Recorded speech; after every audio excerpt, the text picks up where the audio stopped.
I'm live. Meow meow. According to this, at least.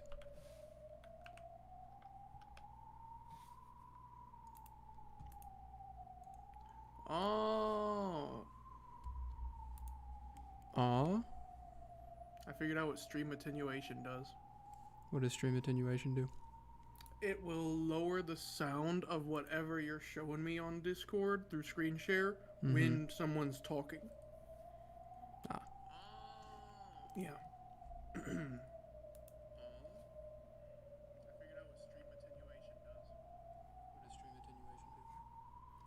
All true as well. Let me know if I need to change my audio since we recently discovered the thing with Mixer. It sounds pretty good. There's just a little bit of background noise from my end, I think, but it should be fine. They'll live with it.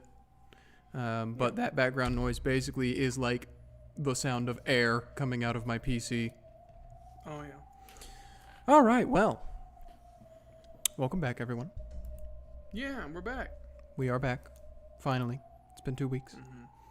With Umineko, no Naku, Koro ni, Rondo of the Witch and Reasoning. Episode 4. Yeah. Episode 3. Yes. 3 months left to live.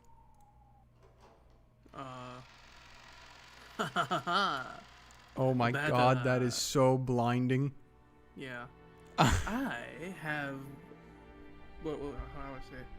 I have clothes in my washer, Battle. I have to change them to my dryer at some point in the stream.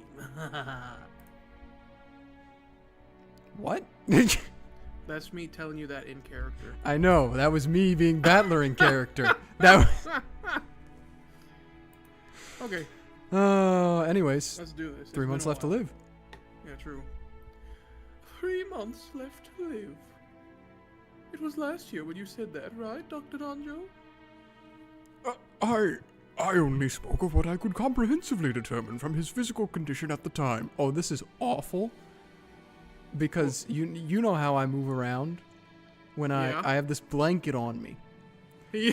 Okay, so for context, everyone, I just moved into a new apartment, and so I don't have like sound cancellation stuff in my office yet.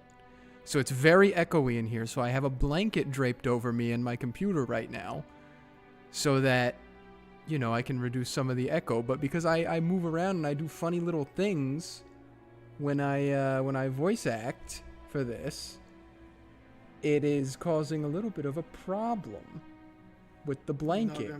He's not gonna be able to voice act. I'm not gonna be able to voice act properly with the blanket here like this. Just gotta hope and pray Maria doesn't come on screen. True. I'll live. Yeah. All right.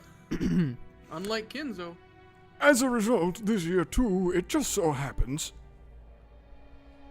So, even though it's doubtful whether Dad'll last until the end of the year, he's still totally focused on his occult research. And you still say he has only 3 months left, Doctor? Like I said, Kenzo-san's... Shouldn't you be happy that our respected father is still in high spirits? Out of a sense of parental respect, each one of you is so eager to greet father. I can see how upset you are that he's unwilling to meet with you. Considering that everyone has started aiming for the inheritance while the sun is still in the sky, I can understand why father wouldn't want to see you. You've got it wrong, Natsuhine-san. We just, Dad isn't immortal, and he'll die someday. We aren't telling him to die. We're just saying that he will die sooner or later. We're just talking together about how to prepare for that. And that is precisely what is so disrespectful! Stop it. You'll make your headache worse. Kraus told Nazi, who had risen from her chair in agitation, to sit down. Trying to smooth over the atmosphere, which had suddenly become filled with suspicion, Hideyoshi put on a forced smile and motioned for everyone to calm down. Natsuhine-san, don't misunderstand. People say you should always clean up after yourself, right? We're just talking about seeing him off. We're discussing this so we can see Father off neatly when he takes off on the journey he is eventually gonna make. That's just like you, Hideyoshi-san. Even though you're saying the same thing, you make it sound so intellectual. Yes, that's right. Unlike you, Nissan. Dang. Quit it. We aren't getting anywhere. So like we're saying, Aniki, forget all about this inheritance. I don't even care if Dad hits us. To make a long story short, we want to meet Dad directly and say hello. Even if he says he doesn't want to. If he's locked up in his study, we don't care if we have to borrow a key from Genji-san. Is this the episode where they just barge in? Right, Rosa? It took them 4 episodes to get this far. Oh, well, it's not like we're forcing you. It's just we haven't said hello to Father in such a long time. If his remaining life really is short, then there's a chance we might never be able to see him again. Today might be our final opportunity to exchange words with Father. That's right, just like Rosa says. If he only has 3 months left, it wouldn't be odd for him to pass away any time now, right?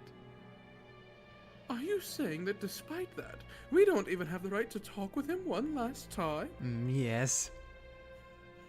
Regardless of the circumstances, isn't that just a bit too much? No. If greeting Father were truly what you wish to do, I'm sure he'd happily allow you to meet with him.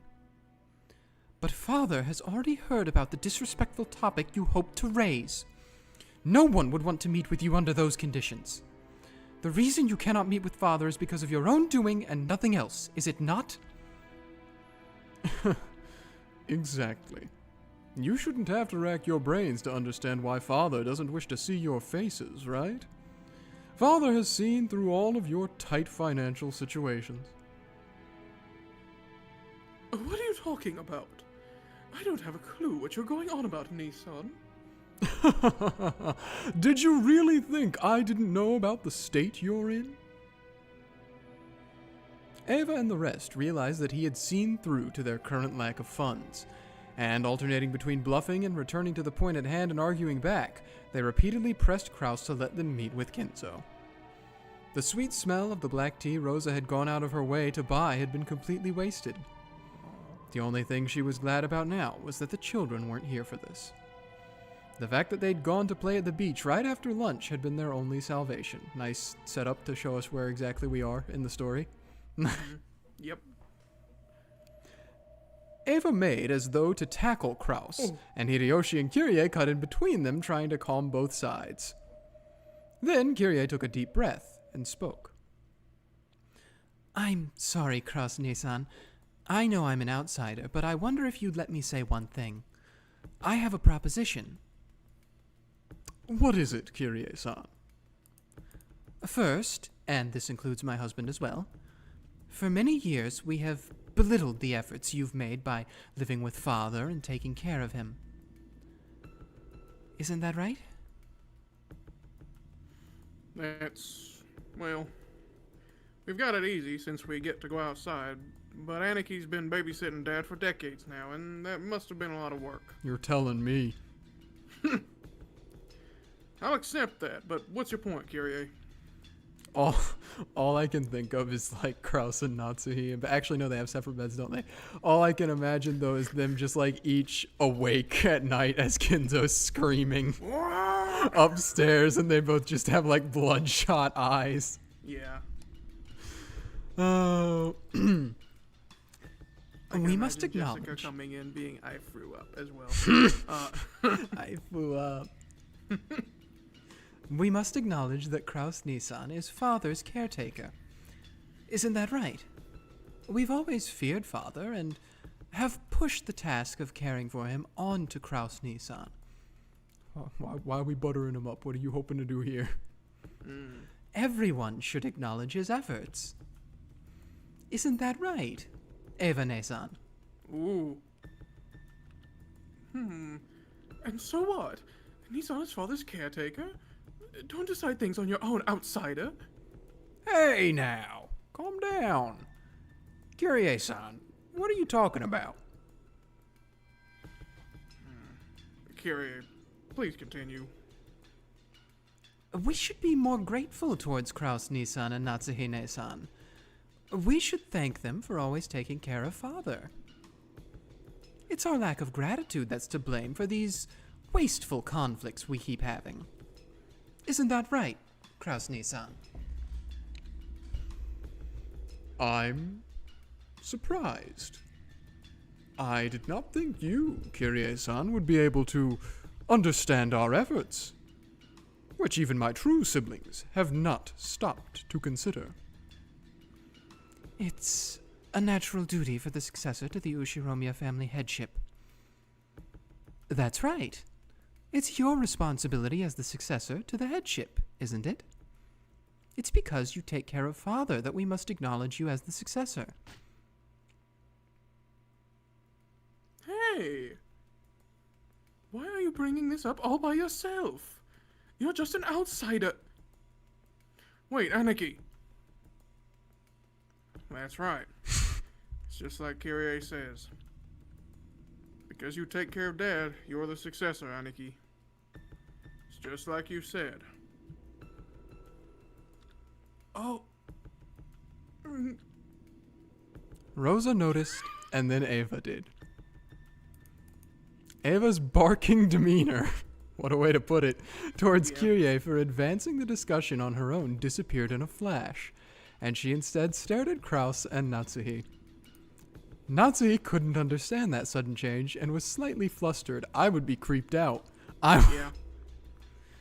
Kraus-Nisan, if you'll accept just a few conditions, we won't ask you to let us meet Father again until he dies. Of course, we won't demand to be present at his deathbed. We wouldn't even mind being absent at the funeral. Oh. Where are you going with this? But I may as well listen for now. Let's hear your terms. First, the term successor to the headship refers to the caretaker of the current head Ushiromiya Kenzo. I have to get my laundry. I'll be back. What is she? Okay. She's missing some of the best stuff right now. I love it when the adults get to debate things. And then? Second, the duty of the caretaker is to look after Ushiromiya Kenzo for the rest of his life. To make things simple, the caretaker's job is to care for him until his final moments. You were prepared to do that from the beginning, Kraus-Nisan, so that won't cause any problems. Naturally. I have no objections to either of those terms. I'm already carrying them out. Third, on the off chance that the caretaker is neglectful in his responsibilities of supervision, he shall be deprived of his rights as a caretaker. With that sentence, all slack disappeared from Kraus's face. Natsuhi alone was still having trouble figuring out what it meant. Still trying to jib him. Oh. And just what are these responsibilities of supervision that the caretaker bears? It means supervision so that Father can live the rest of his life in the best possible health. I'll be more detailed than that. In the case that Father dies anything other than a natural death, the caretaker will be deprived of his rights as caretaker, and his status as the successor to the headship will be lost. If that happens, the next highest in rank, Eva Nesan, will be selected as a successor. What did you say? How can you shamelessly speak such nonsense? Oh, my. The caretaker certainly has a heavy responsibility. However, people can die in many ways. For example, senile old people sometimes die when food gets caught in their throats. Normally, this is called death by old age in the broadest sense. But with your argument, that becomes a death by accident, and I bear the responsibility of supervision. This is unjustly disadvantageous to me. I have no intention of forcing such an unfair argument on you. I'm referring to the kind of thing that the caretaker could have prevented beforehand by taking good care of and keeping his eyes on Father. It may be the caretaker's job to carry food to Father's mouth, but whether he swallows it or not is clearly outside the caretaker's responsibility. I would have absolutely no problems with the example you raise, Kraus-Nissan. Oh. So, what kind of case are you referring to that might cause the caretaker to be blamed for making a blunder? For example, if he disappeared. Oh. It seems that right now, Father is in firm control of himself, but dementia might begin to set in. He might wander around when you aren't looking and get into some kind of accident, or he might get lost in the forest and go missing. Wouldn't this type of case clearly be the responsibility of the caretaker? Father's mind is perfectly healthy. There is no need to bring up dementia. One day, suddenly, I saw Father go into the forest. I chased after him, but I couldn't find him. I called the police and searched, but after being unable to find him, after 7 whole years, I had him declared legally dead. My point is that we won't accept if you use a story like that to treat him as dead. When Father passes away, an autopsy will certainly be carried out, and we will confirm that he died of old age in the most general meaning within the bounds of common sense. A death of any other cause will be held as the caretaker's responsibility. See?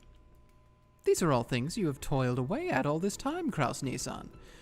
These aren't strange conditions or anything of the sort, right? You are mocking us. Disgracefully so. I find it hard to imagine why my husband must be coerced into a rule that disgraces him in this way.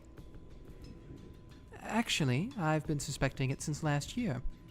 No, everyone here probably suspects it as well. Eva-Nissan and Hideyoshi-Nissan, Rudolph-san and Rosa-san too. Everyone has suspected it the whole time, but it was so frightening to imagine that no one actually said it.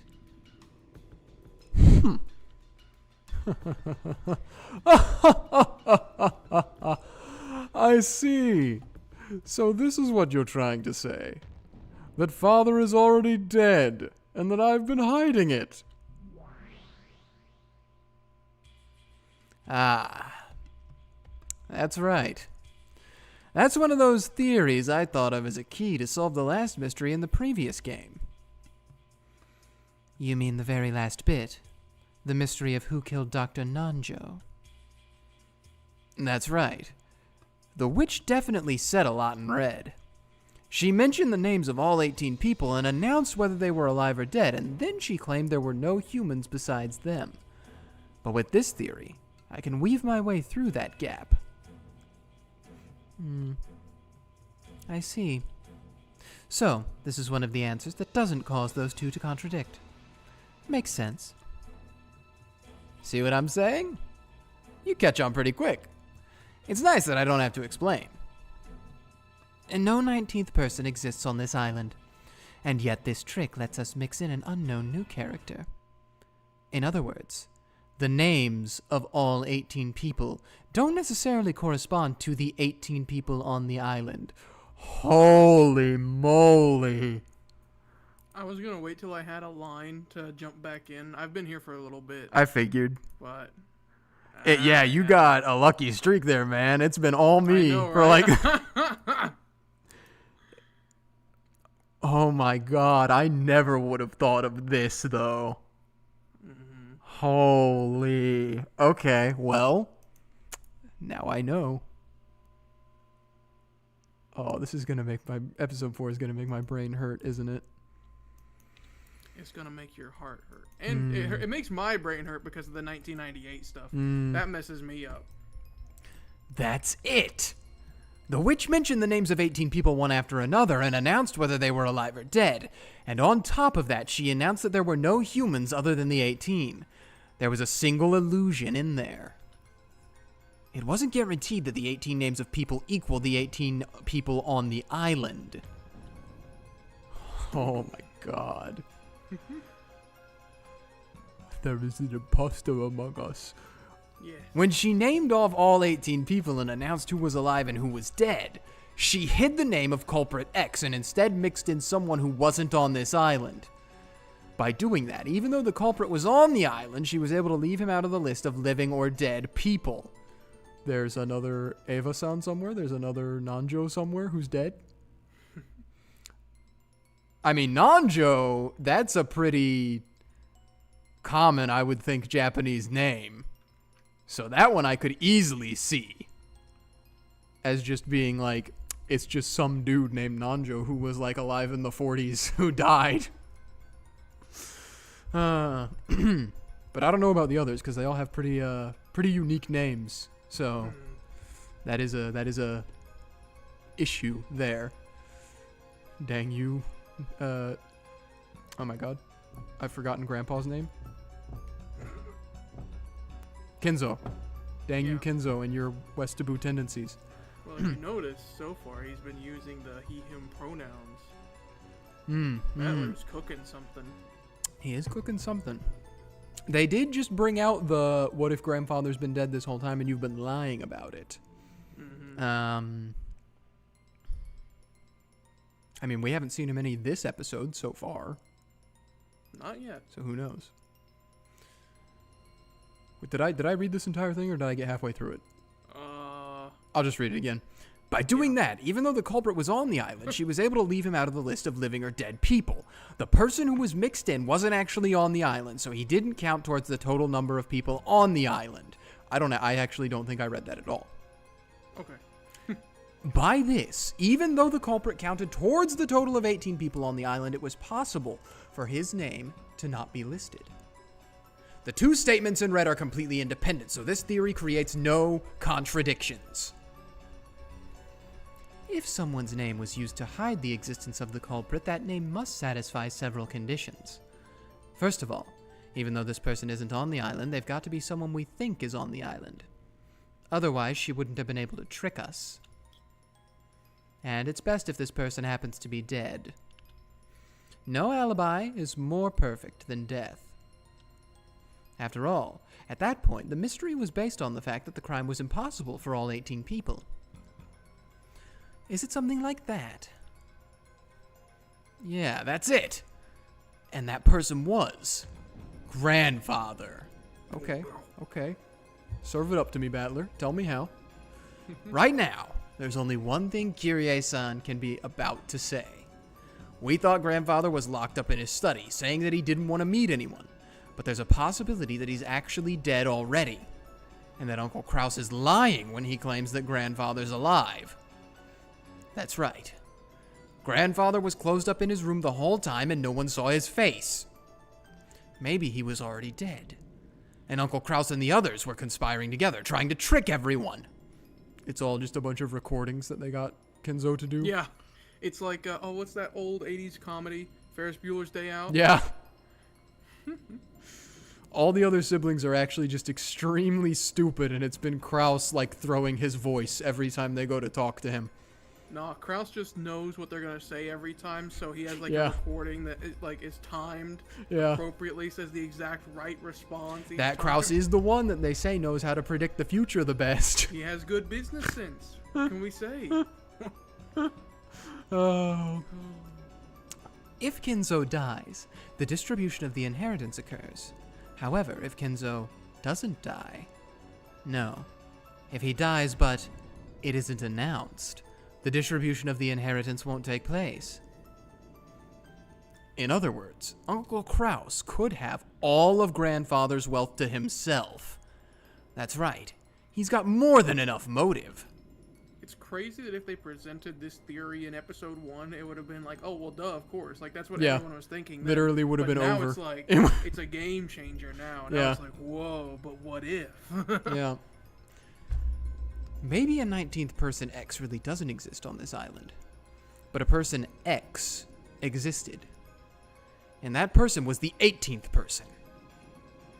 In other words, there were originally 17 people on this island, not 18. Then an unknown person X snuck in and committed the crime. How's that, Beato?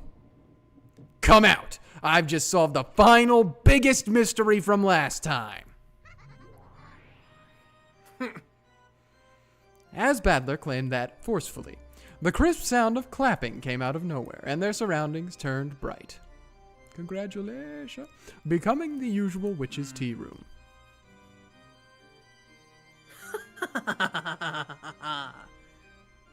Bravo, bravo! I wish I could deny that someone as incompetent as you has finally gotten a feel for it, but somehow or another you've managed to come up with a single answer. Even a lump of concrete can stop thinking. So, you have now finally evolved into a being with intelligence. You might say you've finally taken a step forward from the crying creature you were before, just licking my shoes and grinding your teeth. Dang, she's coming out right now. She hasn't been this cruel in a while. Yeah, she was doing the theory or this plan last She was. time. She was doing the acting thing, but still, like, dang, she's laying it on hard, bro. I can't believe that stupid wordplay threw me for so many loops last time. My lameness pisses even me off. All right, Beato, repeat it. If you can announce that the 18 people on the island included Grandfather, just try and do it. Yeah, you can't. Because he was already dead. This is the end of your deception!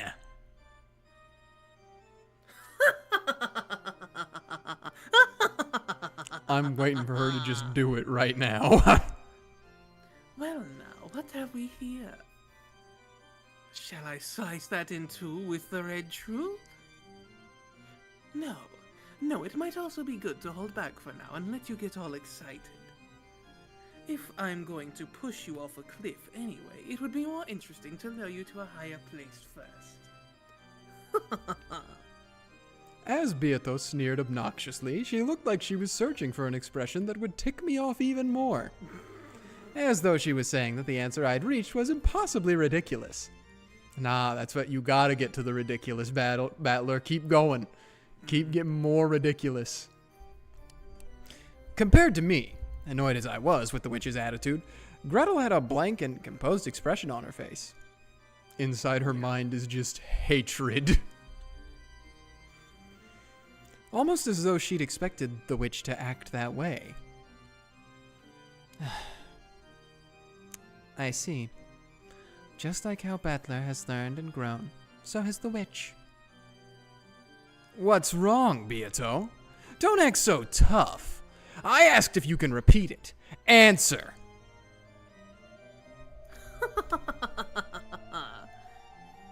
Stop it, Battler. The witch won't answer so easily. She won't do it until she thinks it'll benefit her. What? What do you mean? You've been toyed with by this red truth in the games up until now, so the witch has used it many times. But now, the situation is different. You're trying to draw the red truth out of her, and are instead using it as your weapon. In this situation, there's no way the witch will keep firing off the red without reason. Right? Gretel, or whoever you are, it seems your mind is quite sharp, unlike Battler's. Hey, they're cut from the same cloth. What a fearsome enemy I've welcomed in. She just got Kyrie's brain. True. He got Rudolph's. That is correct. When Battler hopes I'll use the red truth, do I have any responsibility to do so? But. No! I don't even have a crumb from that croissant you ate this morning's worth of responsibility to please you. Oh, nice callback. Nice callback to the croissant. True. I was wondering how it was doing. No, I'm kidding. You bastard! Yes, that's the face! I started playing with the red truth just because I wanted to see that face. I have no reason to play around if it won't give me a chance to see you look like that. You just don't like losing, right? Just saying whatever you can to trick me because you can't answer my demand won't work. Don't be so full of yourself. An answer like that could be cut to pieces without any effort. But I won't go out of my way to speak in red. I won't say it because that's what you're asking me to do. Do you know why? You just said it. You want to push him off at the sweetest spot. This ill-natured witch is saying she won't use the red anymore because that's what you want. In other words, she won't go along with this game of telling her to repeat things anymore. Exactly. Unlike Battler, everything goes quickly with this girl with no need for explanations. I will say what I please with the red truth at the time that I desire. That's it. Basically, it's the witch's right to use the red truth as she pleases. She doesn't have to use it at whatever time the human side desires. But even that depends on the situation. The Situation? What's the situation? True. We at the witch's tea party? Yeah. Hey, got any boneless magic? Any boneless tea? Yeah. That is a Lambda Delta and Bernkastel conversation right there. It ain't got bones in it. Take them out. Take them out. I don't want it. What do you mean? The witch has no responsibility to respond when you tell her to repeat something. But it does become her responsibility if, and only if, your claim can destroy the witch theory. After all, in this trial court without a judge, that which is not refuted. I read witch as the noun, witch. That which is not refuted becomes the truth. Just like how the witch theory made by the witch will instantly become truth if you collapse and stop thinking. Then, since she doesn't have a counter-argument for my guess, that means it's right? It's right that the culprit is the mysterious 18th person X and grandfather is already dead. At least until the witch argues back. Truth always loses to new truths farther in the future. I learned that from a small little blue-haired girl. The tricky part is that even the timing of the counter-argument is up to the witch. In other words, maybe your reasoning just now was correct. Or maybe the witch is refraining from arguing back even though you're wrong. Or the witch may be ignoring it because it doesn't shake the basis of the witch theory in the first place. But either way, we can't tell the difference at our current time. Is that more or less it?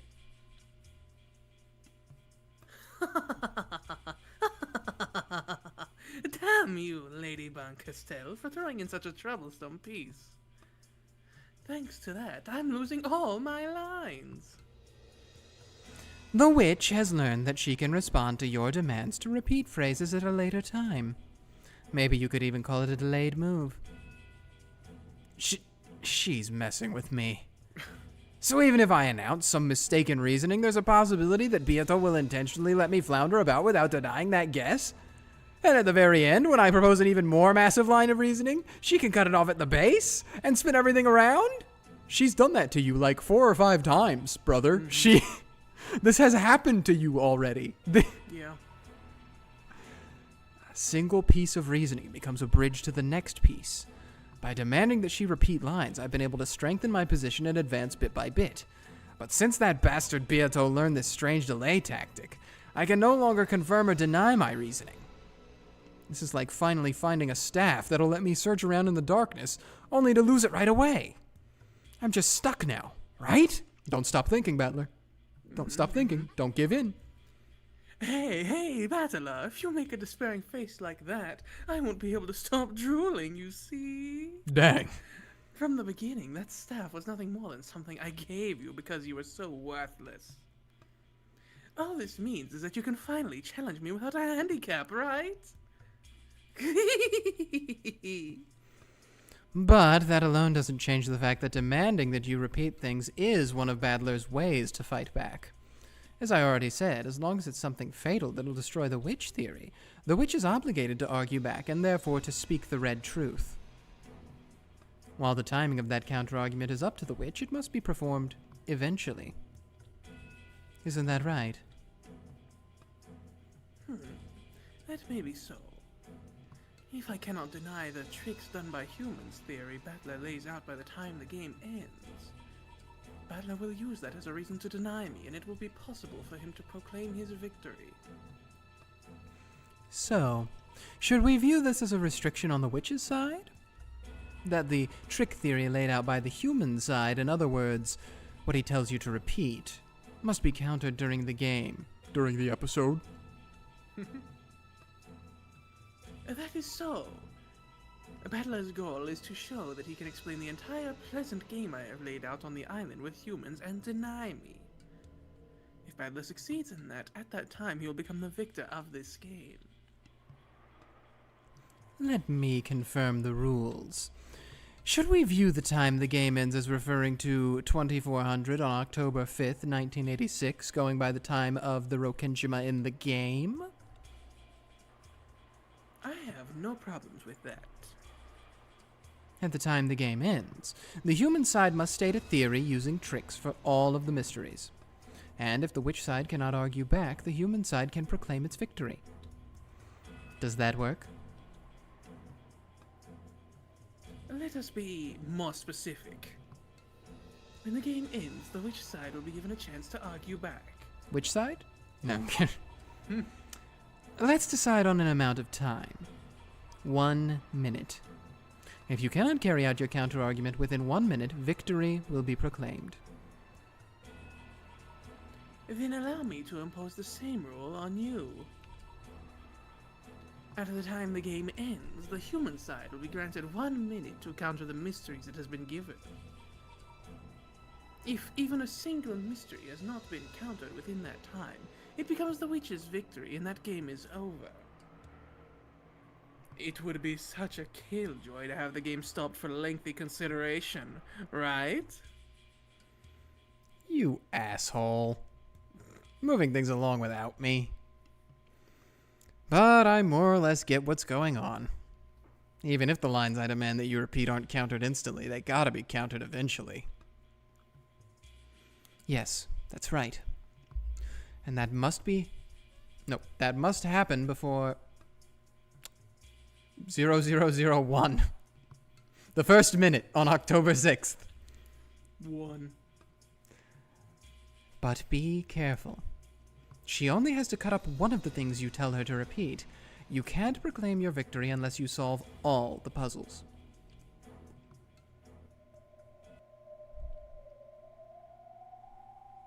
Just as I can use the red, from now on, I will allow you to use the blue, Battler. There it is. When explaining my magical murders with human tricks, you may state your claims in blue. I am responsible for countering your blue with the red by the end of the game. Okay, that's what it does. Blue. So, I'll talk in blue when I tell you to repeat things? Not quite. When you told me to repeat lines, you were able to do it for any trivial thing. But the blue is a little more restrictive. Unless it by itself denies witches, it will not be valid.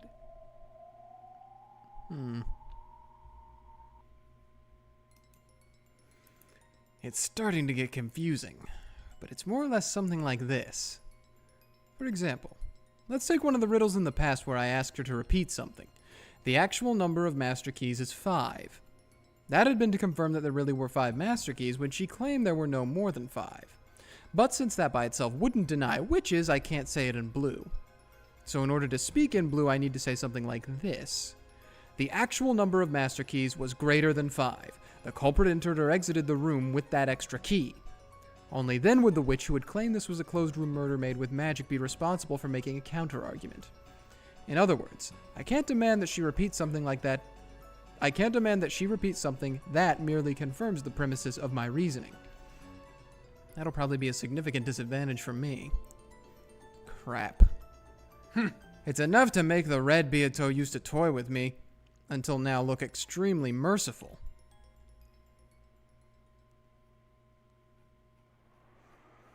Damn it. So even if I create a theory for a particular closed room and speak it in blue, if Beato denies it at the very, very end, I won't even have time to create my next theory? This rule's awful. Horribly bad for me. Are you gonna surrender before the fight begins again? Calm down. No one said you could only use the blue once for each mystery. Do you know what that means? No. You can run the clock out.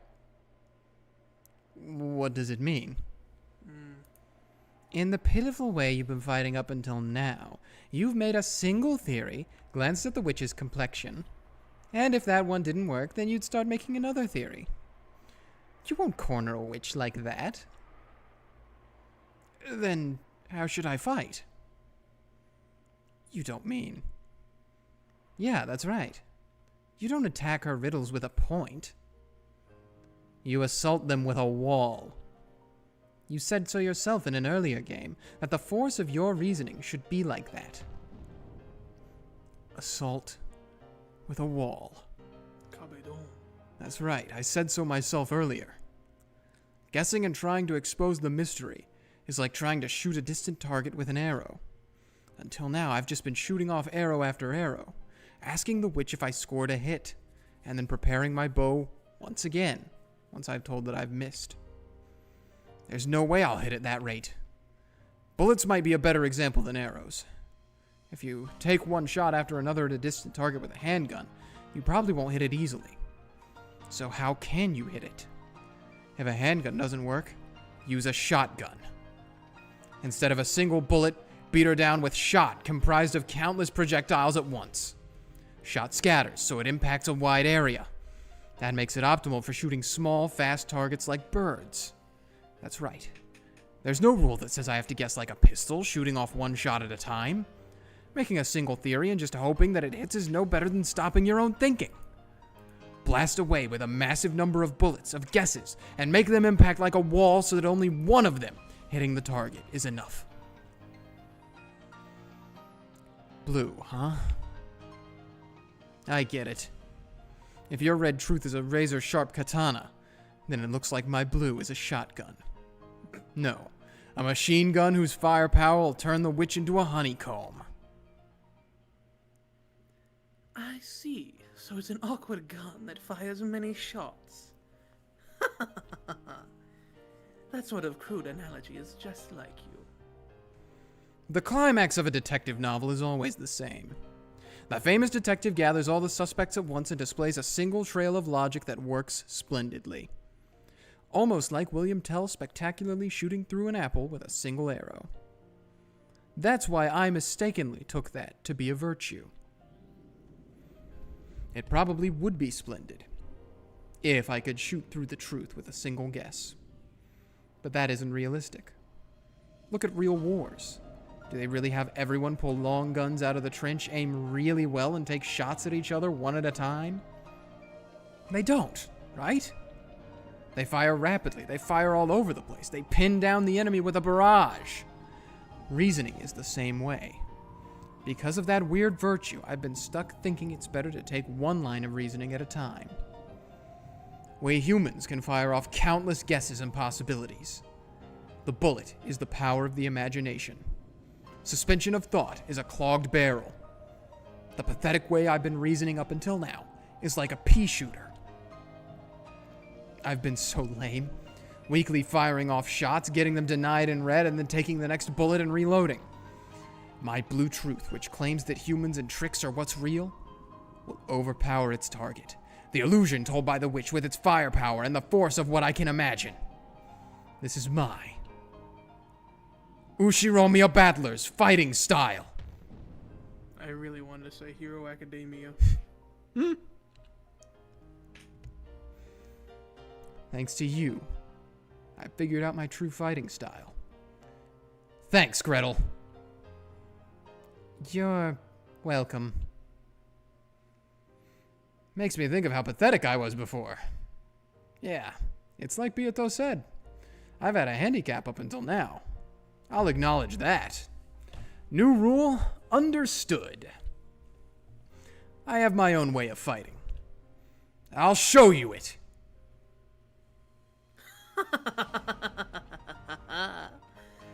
That willpower is good. I like it. Then try using it right away, this blue truth of yours. Nothing's happened yet, BBG. Yeah, I'll use it.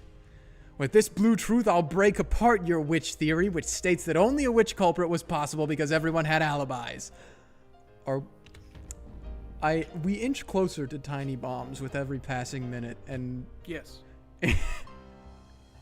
now that he's figured out he has to make every argument possible, I can only hope that it's coming soon. This is my truth. Ushiromiya Kenzo is already dead. Therefore, the true number of people on the island is 17. By adding an unknown person X to that, it becomes 18 people. By supposing that this person X exists, the crimes will be possible even if all 17 people have alibis. That was a new noise. Yeah.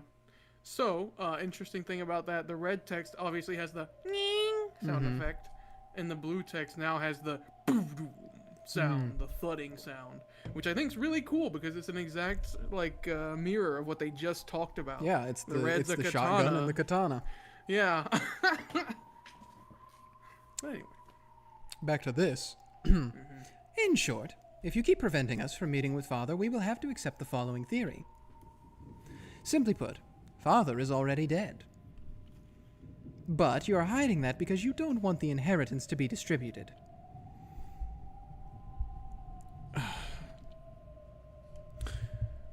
Ridiculous. That is correct. This is worse than ridiculous. I have never heard such an insult. It'd even be possible for us to check by force whether he's alive or dead, with the police there to witness it. Isn't that right, Evane-san? Wellness check? Yes. That's right, Nissan. There are all sorts of ways we could set you up.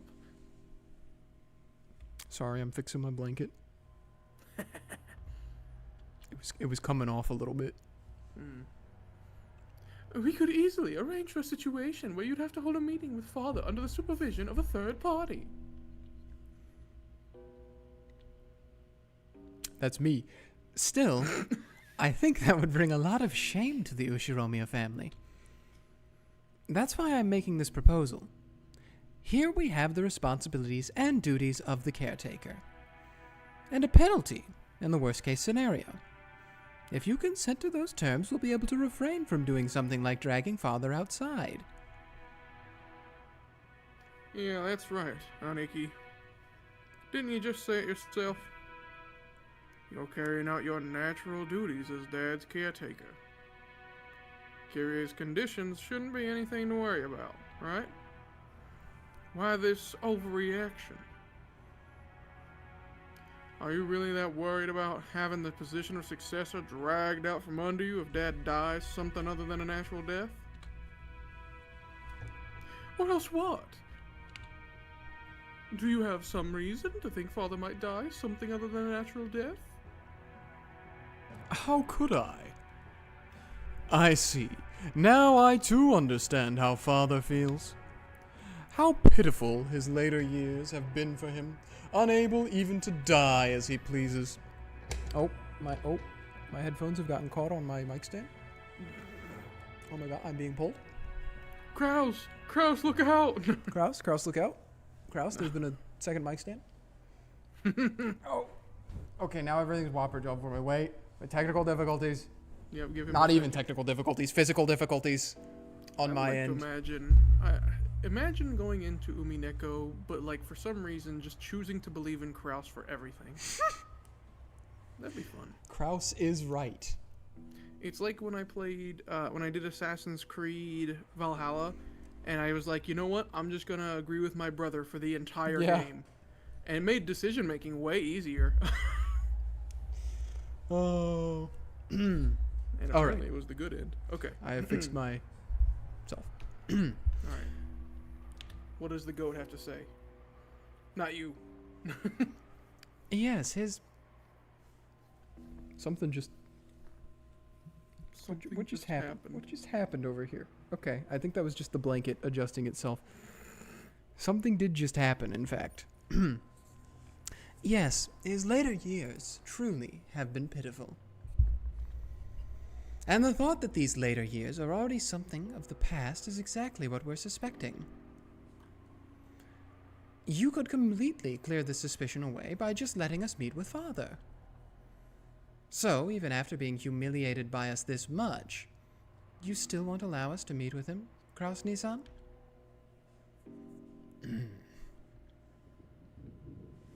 Father is probably already dead. The corpse may have been disposed of in absolute secrecy, and after taking all of the wealth for yourself as Father's agent, you will make it seem that he disappeared until 7 years pass, making Father a corpseless member of the deceased. I'm sorry, but please don't take it badly, okay? I'm just playing detective here. How rude can one be? You have no right to stay in this mansion.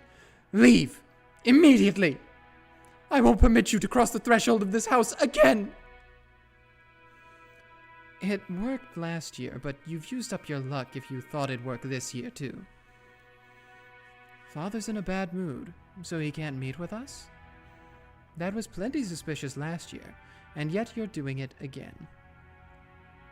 If you really wanted to fake being Father's agent and grab up all his assets, you should have done it a little more speedily.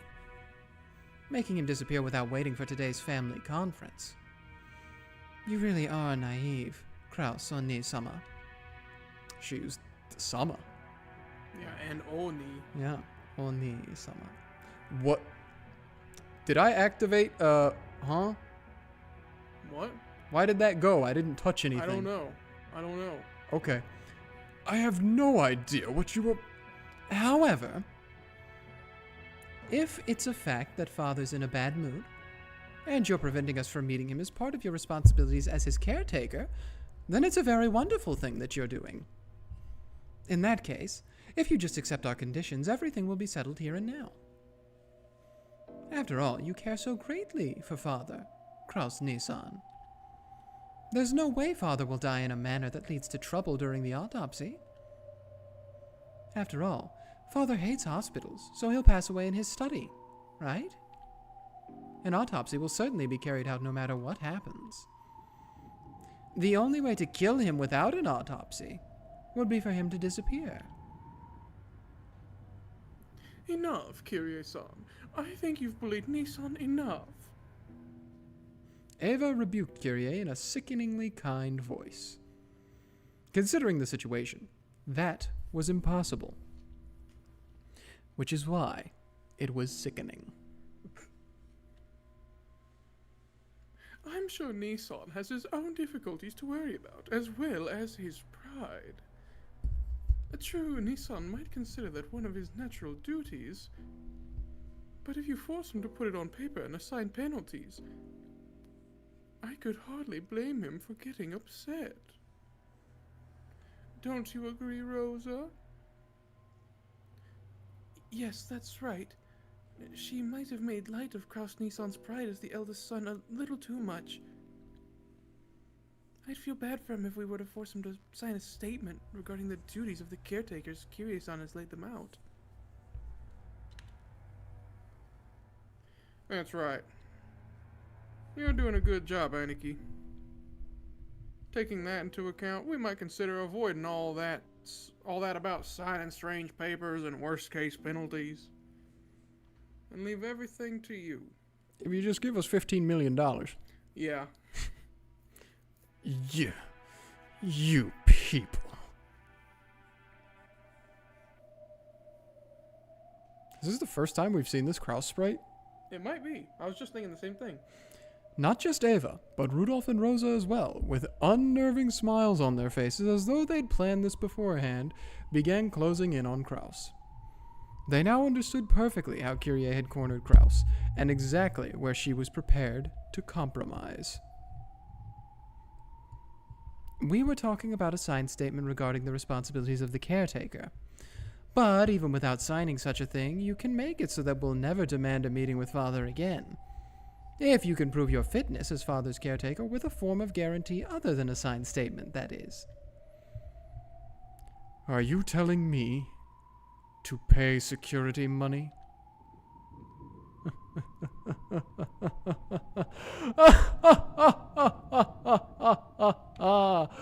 Hilarious!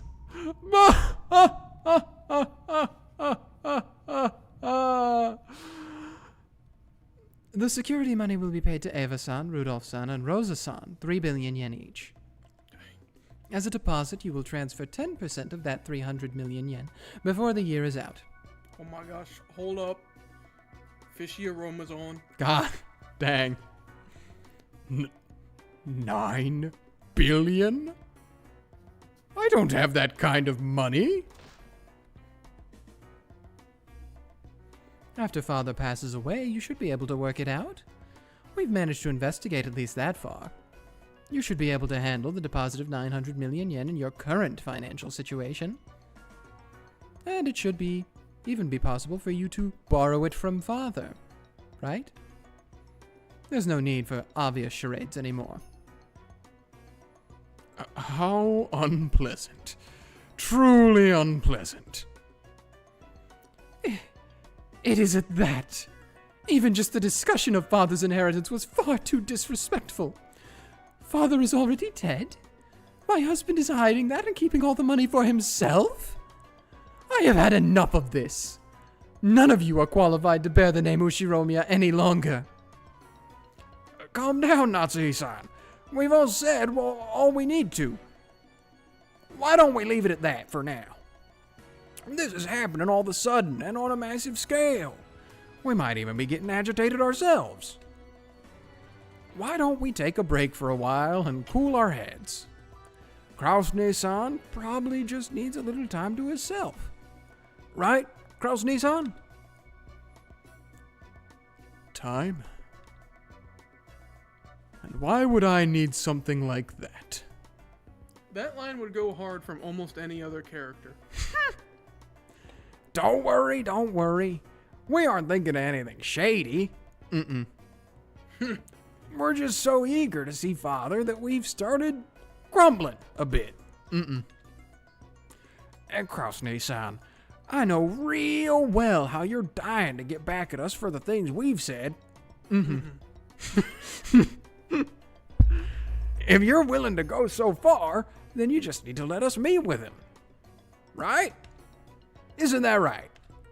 You just got a bit stubborn, and it felt awkward to say you'd let us see him after saying we couldn't all those times. Isn't that it? Yeah. Right? Yeah.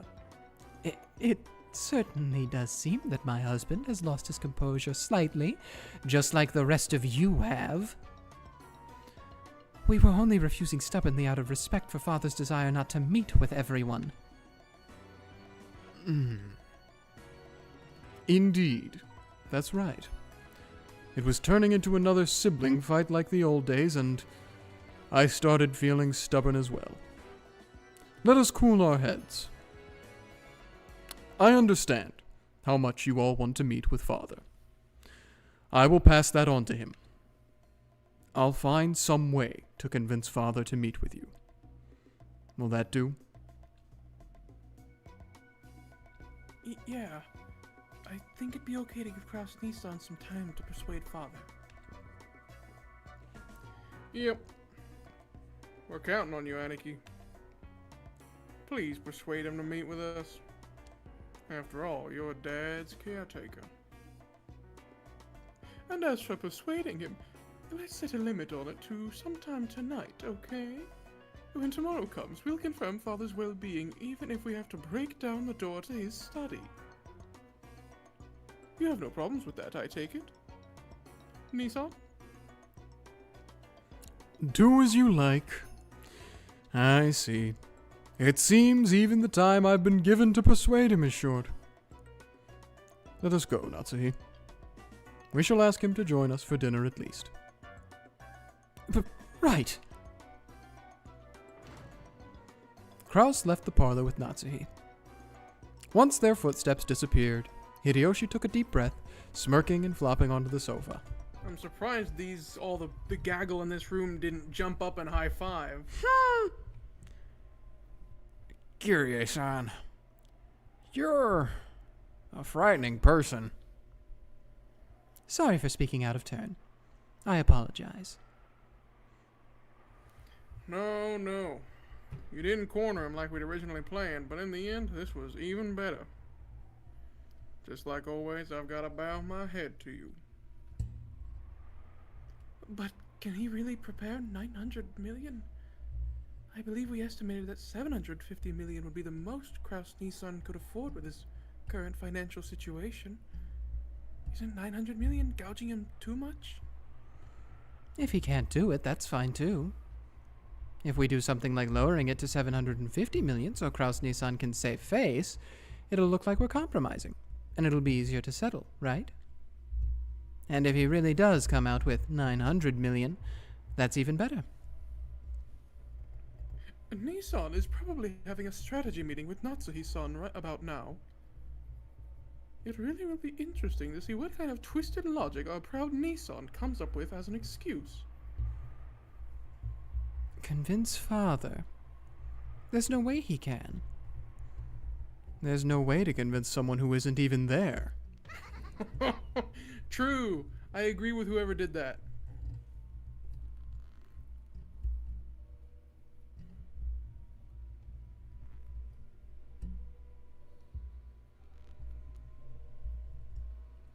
The siblings have all come, despite their various circumstances, for this annual family conference. He looks so skeeved. Kraus and Natsuhi could be seen in Kenzo's dimly lit study. Every once in a while, thunder could be heard, and the dimly lit room flickered with light. It seemed that the island would be closed off by the storm very soon.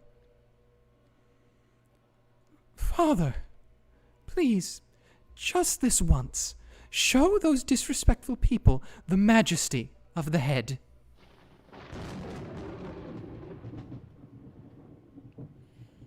It's useless. It runs in the family. Oh yeah, it skips a generation. Apparently. Ooh. Happiness of Marionette. The large shadow of a person standing by the window, his majestic back facing them, answered quietly and forcefully. Oh, all of the talks about the references to being a puppet on a string and a marionette and all that stuff, is this finally coming around? Is that what this has been pointing to? Let's see. He hung his head and shook. Eventually, they could hear a mumbling laugh over his shoulder.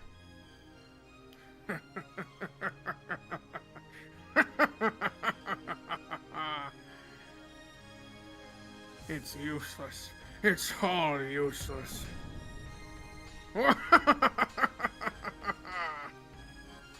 3 months left to live? An almost finished geezer?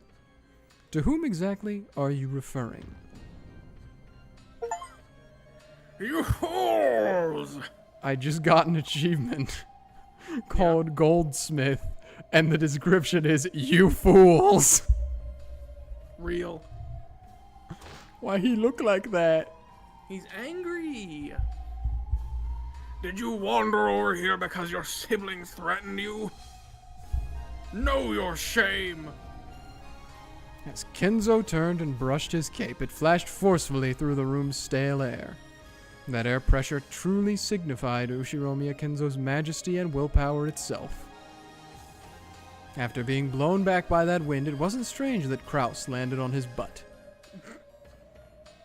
As though showing consideration for Kraus, who looked as though his legs had been swept out from under him, Natsuki also crouched down. Then, with a thunk, Kenzo's footsteps approached with a heft that signified his dignity. Father. You fool! I heard from Canon. Just how far did you pathetically let your siblings lead you around by the nose? Father, my husband is doing his best to protect your honor.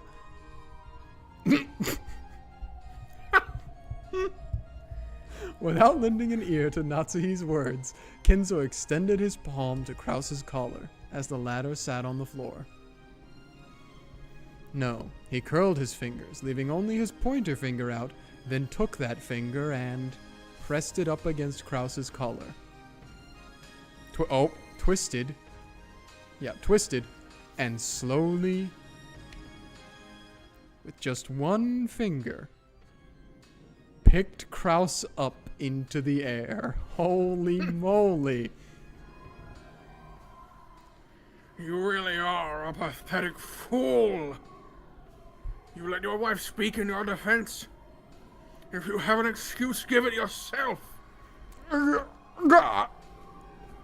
Kraus clawed at the air. Kenzo's brawny finger was choking him. He couldn't even open his mouth, much less talk. However, even if he had been able to open his mouth, as he was now, there was no way he'd be able to think up excuse that Kenzo would accept.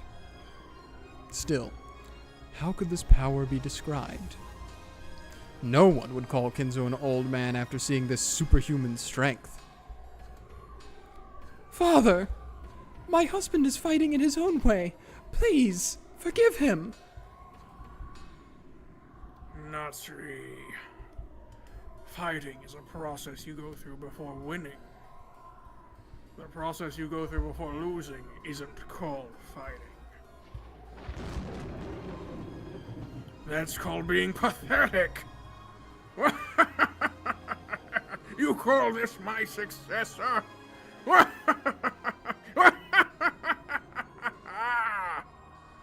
As thunder roared, Kenzo laughed heartily as though nothing could be more pleasant. And when he finished laughing, he threw his son away like he was scrap paper, slamming him against the wall.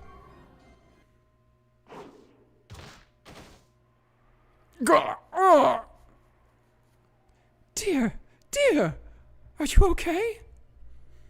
Kraus slid down the wall, rubbing his throat as though in pain.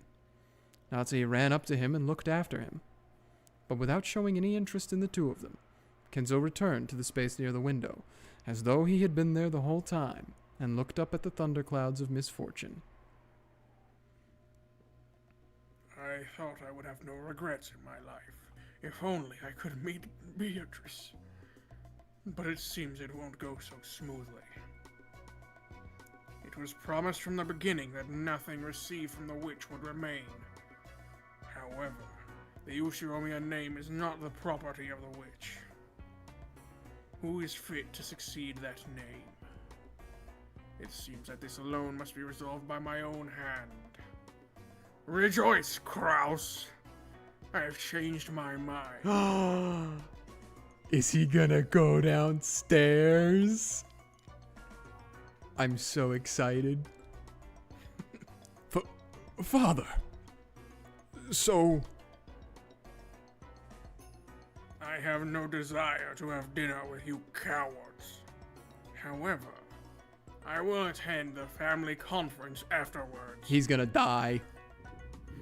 He's gonna die before he gets to speak to any of them. But think about it. The first death never happens until the night of the family conference.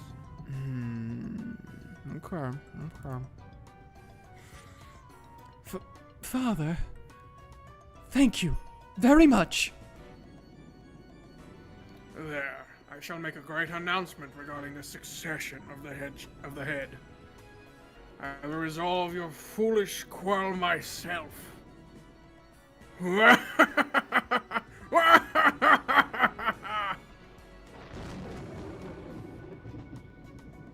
Alright, as usual, that's one chapter down. Chapter That- 1. Yes. That chapter was called Red Truth, Blue Truth. Red truth, One blue truth, two truth. truth. Yeah, one truth, two truth, red truth, blue truth. No. Fishy Aroma, my goat. Best song. Not best song, but pretty good song.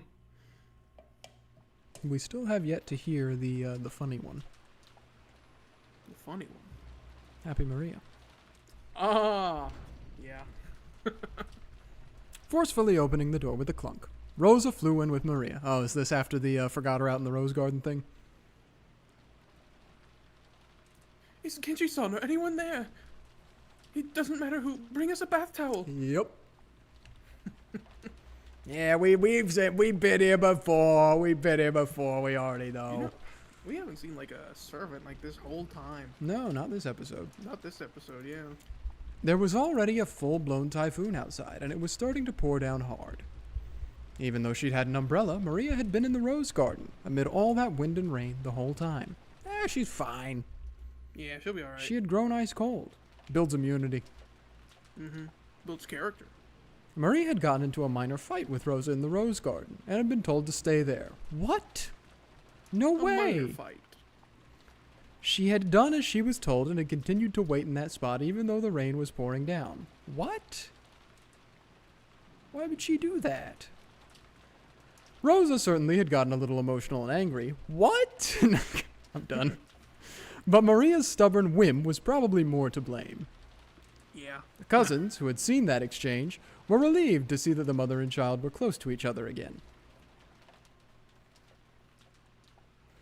Rosa scrubbed Maria's head with a towel.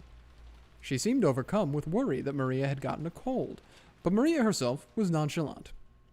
Oh God, please. Are you okay? You didn't catch a cold, did you? Maybe we really should go back for now and get a change of clothes. I'm just fine. More importantly, I'm hungry, so food's better than changing clothes. She looks okay, Aunt Rosa. She's gotta be if she's this spirited. It's a really good thing she had an umbrella. I was thinking she might be soaked to the bone. Oh, gave her the umbrella. The fact that she had an umbrella certainly is a silver lining. No, it's gold lined because the Golden Witch gave it to her. No, it's an umbrella. But Maria, even if you have an umbrella, you gotta get to shelter when it starts raining so hard, okay? Little girls definitely shouldn't let their bodies get cold. Ooh, It's okay, Jessica-chan. It's Mama's fault for telling her to stay there. I'm really sorry. I'm really sorry. ooh. I'm a good girl? I'm a good girl for doing what Mama said? I stayed there even though it was cold. Stayed there until Mama came. Ooh. Yes, you really are a good girl, Maria. You did exactly what Mama said. Very well done. But next time, even if Mama tells you to do something, find some shelter if it starts raining like that. Okay? Promise Mama. Ooh. Promise Mama. Ooh. Get up. Stop. Star. As Rosa gently held Maria, they joined their pinkies together and promised. Battler and the others realized that by touching her mother's pinky, the warmth had started to return to Maria's body. What? When did the pinky promise get invented? Also, there's the servant. There he is, everyone's favorite. It's servant, the servant. Mm-hmm. Kanon-kun, thanks for the towel. That really helped. That's also me. It's Yes. been so long since bro was on screen. Okay. Then, if you would excuse me. I also had in my head, I was thinking of episode 2 whenever... Well, I mean, you remember all of episode 2. But do you remember the part where Rosa was like, okay, you guys stay out there and we'll stay over here. And then Rosa, like, they all left and Rosa was like I would ever trust the Yeah. furniture. Yeah. Like, that's what I was just thinking about just now. That's why I was like dumbfounded for a minute. As Ken unbowed with a blank expression as though he'd done nothing that required gratitude, he left the parlor. Okay, it's already dinner time. I gotta sneeze. Bless you. Let's all go together.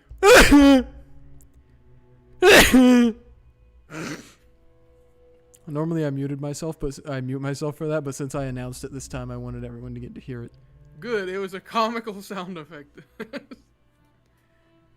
I'll even give Maria my dessert for being so good. Oh, really, Mama?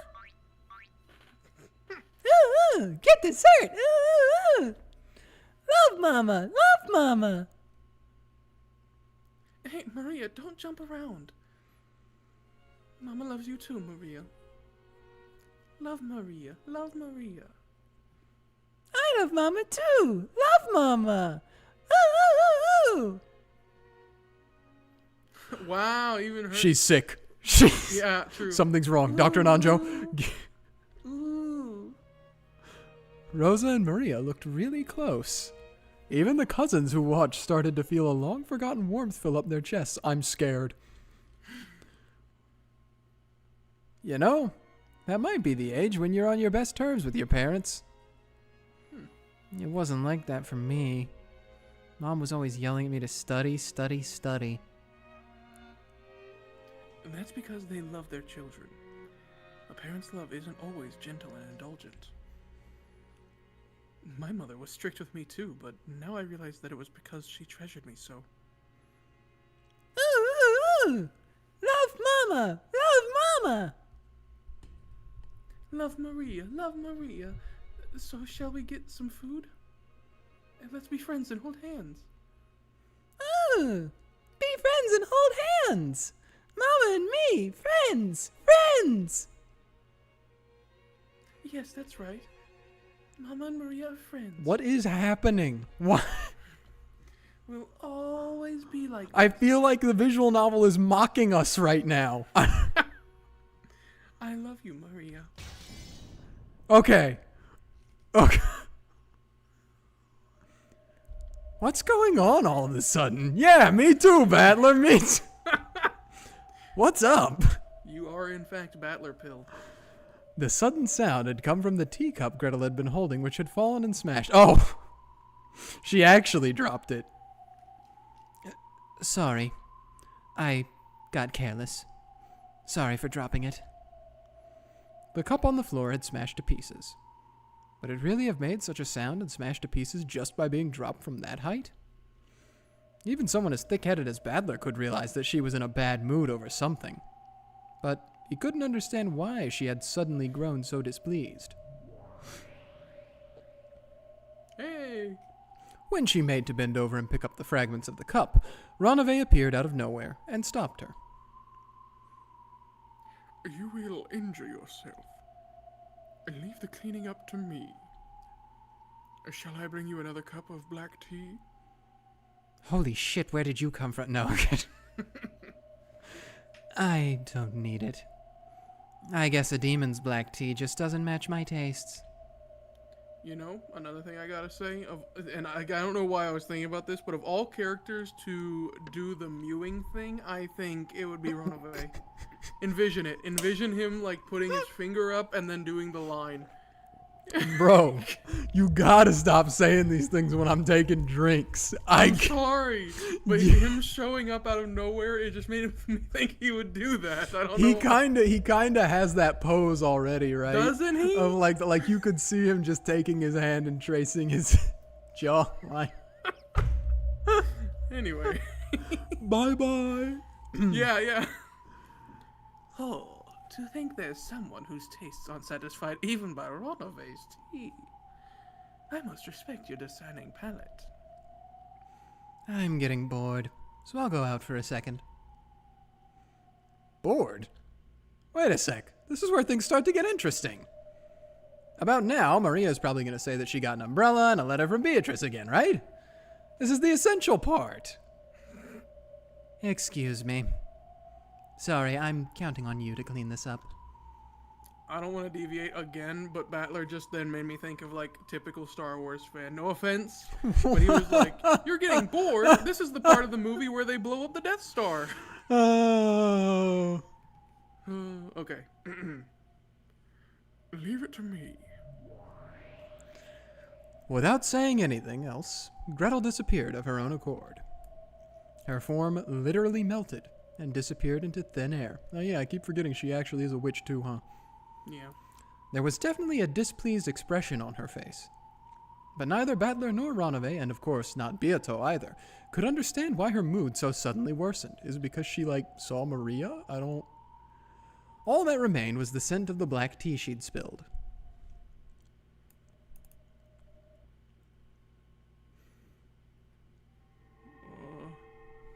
Whoa.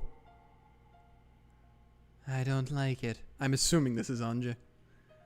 No. To be more blunt, it disgusts me. Eternity. Huh? Why are you so irritated, Ange? Why, you say? Isn't it obvious? I don't understand. Even Maria One-chan, with that blank expression on her face, irritated me. As I held my hands palms up in the empty air from out of nowhere, a single book landed on them. It was Maria One-chan's diary. Huh. Even though I didn't turn the pages were flipped through, despite there being no wind.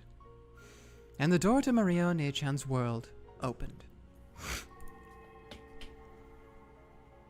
Why do you think I'm not happy, Ange?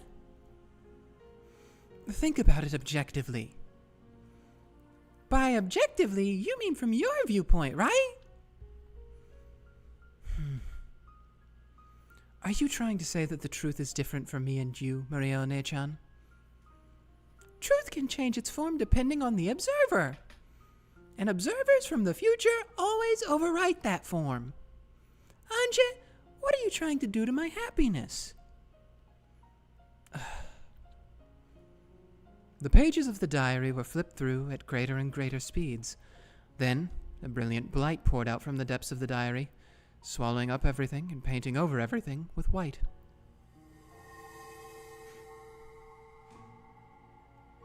I'm blind. Bye-bye.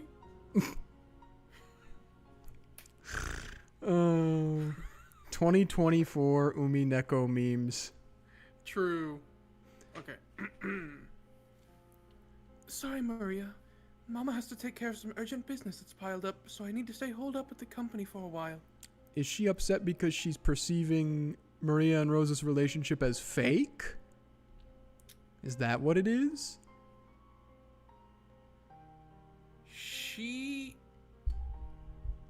Ange is kind of like the audience. She thinks that Maria and Rosa's relationship is not good. Mm-hmm. And Maria does not agree. So, it's kind of like if you see somebody in a toxic relationship and you're trying to beg them to see that they're in a toxic relationship, Yeah. but they refuse to. That sort of thing. I probably won't be able to come back home until late at night the day after tomorrow. Oh. Then, what about your promise to go to the movies with me on Sunday? The movies? Judging by Rosa's tone, she had clearly forgotten that promise. But Maria's response to that was an apology for asking. I'm sorry. Maria apologized for troubling her mother by asking that question. I'll stay home. I'll definitely wait patiently. I'll take a bath every day and change my underwear. I would hope so. And I know where the money is. Uh-oh. I'll go to a different store every day. I'll try not to go out too late. If a policeman asks, I'll say I'm running errands for Mama. I'll do what Mama says, like Mama says. That's right. You really are being a good girl. If you do that, I'll buy you a present. Okay? Go to bed by 9. You mustn't tell the teacher or any adults that Mama isn't coming home. Okay?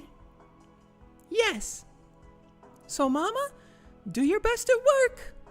Do your best, finish your work, and come back as soon as you can. I won't cry all night and annoy the neighbors anymore. Oh. So come back quickly. Bro. I know. Well then, I'm busy, so I'll hang up. Be a good girl and wait. Don't do anything you shouldn't. Me, episode 1. Man, Maria's kind of a brat, huh? Me, episode 4. If anything happened to Maria, I would kill everyone in this visual novel and then myself. This is one of many Umineko pipelines, is the I don't like Maria to the man I love Maria. Goodbye. Not even an I love you. Click. With a tone of finality in her voice, Rosa hung up the phone without waiting for Maria's answer. Maria politely set down the receiver and returned to the sofa.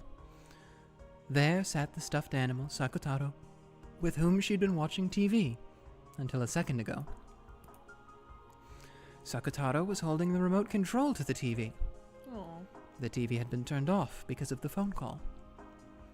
He looked like he was telling her to push the switch because he wanted to watch TV again quickly. Sakutaro, wanna watch TV? You don't want to watch anymore, Maria? If the actors team gets all the questions right, they can still make a huge comeback.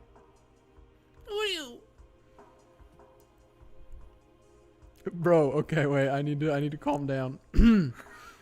I'm actually getting a little teary-eyed right now. I told you episode 4 gets you. I can't be Maria right now. No, that's enough TV. Again, Mama was busy with her work and didn't come home. Mama works so much overtime that she doesn't come home until late. Because she has dates or something, she always comes home after drinking a lot of alcohol, even though she's not good at drinking. Good at it. And with a pale face, she'll go straight into the shower and then to bed. I think good at it means like she's a lightweight. Mm. Like she can't hold her True. liquor. And because she has overtime even on the weekends or something, she says she has to spend the night there and almost never comes home. Recently she started saying something about how she's got a big job she's working on. So this sort of happens a lot. The pictures I did my best on during drawing time were laughed at by everyone. What? But even so, I wanted to show them to Mama, and once again, she won't be able to look at them for me. And I could talk about the time everyone pushed the job of cleaning up onto me, but I did my best for myself and was praised by the teacher. Hey, call me, what was it called again? Call me little boy, the way I'm about to kill several Japanese children. Laugh at Maria's drawings, I'll show them. Oh. Or the time I went shopping, and the man at the shop said I'm always such a good kid and gave me a free canned coffee. Then there was the time I wanted to encourage Mama because she worked so hard on her job and hid a card for her under her pillow. And there's a lot of other things I wanted to talk about. Mama's working really hard at her job. She's working with all of her strength so that we can eat every day. I hate her job. If only she'd just quit. A job is an important thing for adults to do. It lets Maria eat, buys clothes, pays for school lunches, and pays the deposit for summer camp. All that happens because Mama works and earns money. I don't need food. I don't need clothes. Don't need school lunches and don't want to go to summer camp. It's not like any of the groups will let me join in. Who you? Just now, on the phone, Mama promised that she'd buy a present when she comes back from work, right? I think she made that promise because you're important to her, Maria. And she'd feel bad if she made you lonely. You think so? Do you? It definitely isn't a pain for her, or annoying, or anything. Mama also wants to be by your side all the time, Maria. It's also painful and sad for her since she can't do that. I remember when she spent the whole night by your side crying. Yeah. I didn't understand why she was crying, but she was so sad. And I couldn't do anything but stay silent by her side. I remember the last thing Mama said then. She said, "Thank you, Maria." She said that just by being by her side, you were her only ally in the world. Who are you? Do you remember? Yeah. I'm her only ally in the world. She said.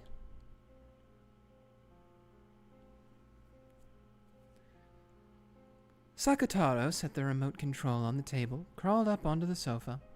Oh, this is Maria. Yeah. Sat on my lap and spoke to me, gazing into my eyes. I'm sure Mama feels the same way you do, Maria. The designs Mama draws are the only ones laughed at by her clients. Dang. Only Mama's company has troublesome jobs pushed onto it by other companies. Mama is the president, so she has to take care of everything by herself. Only Mama's company never gets included in the business of other companies. Mama's only ally is Maria. If you tell her to stop doing her job, where in the world could she find an ally? Sakutaro.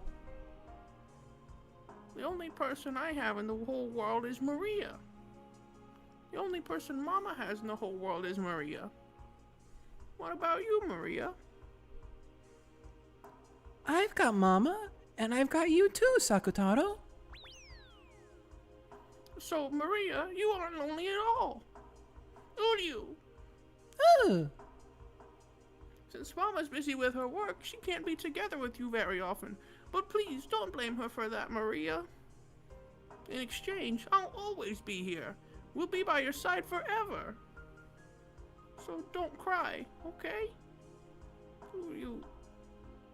Can't your sadness be stopped if I'm with you?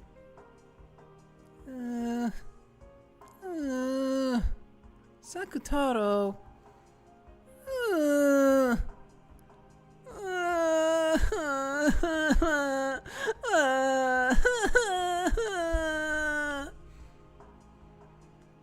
From the corner of Maria's heart, which she had been doing her best to seal up, drops of sadness finally dripped down. Yeah.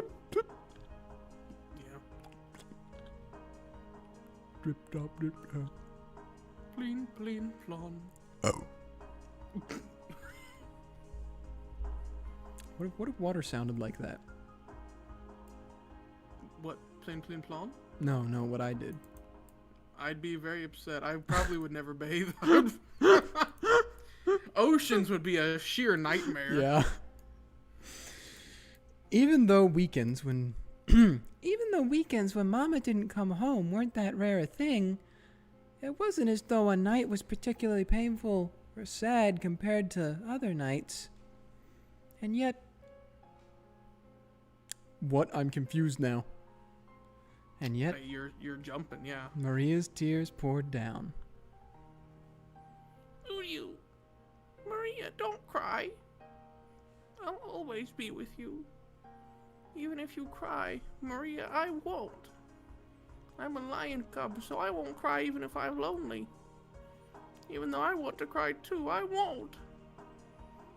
Why won't you cry, Sakutaro? Even though you're so sad that you can't hold back the tears, you won't cry? Uryu. But if I cry, who will make you feel better? So I won't. After all, I want to get your spirits up. If I get my spirits up, will Mama come back? When Mama comes back, if she's welcomed by a happy Maria, I'm sure she'll be happy. That's the name. That's the name. I know. Uryu. Mama will be happy? Uryu. If you do that, then I'm sure her fatigue from work will also be healed. Then I'm sure she'll start feeling better sooner and will play with you a lot. When you come home and Mama's waiting for you there, and she's in the kitchen in high spirits, don't you feel really happy? I'm sure Mama feels the same way. So, if I watch over the house in high spirits, Mama will be happy too? Uryu. Sakutaro nodded deeply with his big head. The tears couldn't keep falling from Maria's eyes.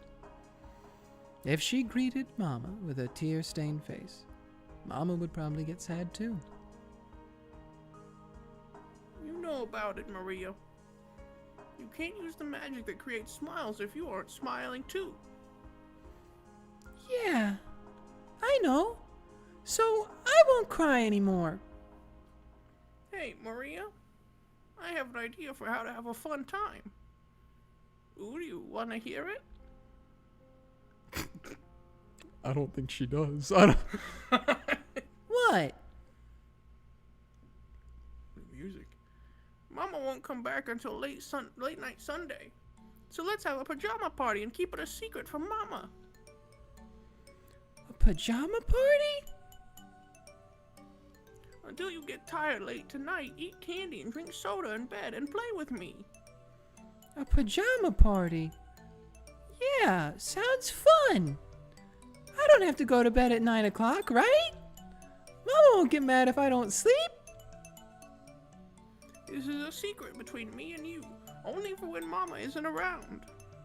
So tonight, until you get sleepy, let's have fun the whole time. Let's eat jelly beans and try to guess what color we'll get next. Let's split open peanuts and try to guess which half is the grandpa. Let's search for treasure in the closet. And more and more. I wonder what it'll taste like if we mix cola and melon soda. What did he mean by the peanut thing? I'm pretty sure the bigger half, like, because there's 2 nuts in a peanut. I think the bigger one's the grandfather? Okay. I'm not 100% on that, though. Alright. Oh, sweet Maria Sprite. That's the cute one. Oh, I wanted to try it once, but asked Mama if it was okay and she got mad. Uryu! Let's keep it a secret from Mama and try it out. Tonight, let's play a lot, laugh a lot, and blow away our tears with happiness. Don't worry, it'll definitely be fun if I'm here. I'll definitely make you happy, Maria. Yeah! It'll definitely be fun if Sakutaro's there. I'll definitely be happy. Thank you, Sakutaro. I won't cry anymore. Let's play all we can, get happy all we can, and say welcome back when Mama gets home. Uryu, tonight, let's play a lot and feel a lot better. Let's have the kind of secret party we can only have when Mama isn't here. If we're noisy enough, I'm sure plenty of friends will come to play from the land of the looking glass in Wonderland. Then we'll have so many friends that we won't be able to get bored. Uryu! How do you? Imagine if I made you do Sakutaro as well. I would quit. It would be over. Uryu! Then, Maria began her pajama party all alone with Sakutaro, having fun late into the night. She played by sticking her hand into the bag of jelly beans without looking, trying to guess which color she'd pull out next. Sakutaro had good intuition and got it right a lot. Maria also had a brilliant streak where she guessed right 4 times in a row. The game where she split peanuts open and tried to guess which was the grandpa was easier than guessing the color of the jelly beans, so she got it right a lot. Sucking her salt-covered fingers was impolite, but that was the yummiest part. She liked both cola and melon soda on their own. She hoped that by mixing her 2 favorite drinks there might be a flash of light like alchemy, and that a new drink that no one had ever tasted before would be created. She got excited about how, if it turned out really delicious, she'd call it Sakutaro soda and sell it. But unexpectedly, it had a weird taste that she hadn't hoped for. And the color was somewhat dull and thick. Maybe I shouldn't have been surprised that black and green mixed together would make this. Too bad. I imagined that it'd become a sparkling pineapple color.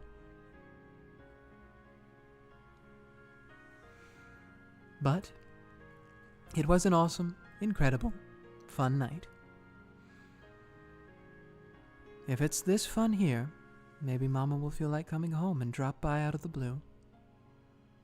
So, I got the feeling that Mama might suddenly come home and went to the front door many times to check. But there was no way Mama would be able to come home when she was this busy with work. But rather than a feeling of loneliness, it felt just a little disappointing that Mama couldn't join in on this fun late night party. I'm assuming at this point that this is Ange, like, reading the diary. So I'm reading it as Ange. I was gonna say it's whatever your interpretation is on Yeah. this. Sometime soon, I'll do this when Mama is around and let her join in.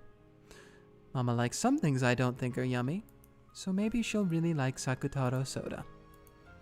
When Mama comes back, tired, I'll serve her some. And more than anything, I want to at least write about this fun night in a letter and tell Mama about it, so that these feelings of happiness will reach Mama too. Her work is always so tough and she comes home so tired, so I hope I can share this happiness with her. Mama will almost certainly come home tired late Sunday night, and I hope I can brighten her day, even just a little, by sharing this happiness. I gently placed that letter on Mama's desk. To Mama. Good job with your work again today. Let me share my happiness with you. From Maria. Then I decided to give a present to Sakutaro for proposing this wonderful party. It was a small red muffler I found when searching for treasure in the closet. When I was still very young, Mama knitted this tiny thing. Maria was embroidered on it with knitting wool. I softly wrapped that muffler around Sakutaro. It really suited him, accenting his yellow with red very well. There it is. Yeah. Who are you? Does it look good on me? Sakutaro looked embarrassed as he wore his first present ever. Yeah, it really does look good on him. Oh, Sakutaro, thank you so much for everything. It was so fun tonight. I can't even remember why I was crying. Let's be together from now on. And let's always play and laugh together. Who are you? Love you, Maria. Me too. Love you, Sakutaro. I really want a Sakutaro. After playing so wildly, Maria's room was a mess. Maybe she played a little too much. But I'm tired today, so let's sleep together. And tomorrow, we'll clean up together and welcome Mama with a clean room. All right, Sakutaro? Uryu. See? No, we're so happy, right? Is this your happiness, Maria One-chan?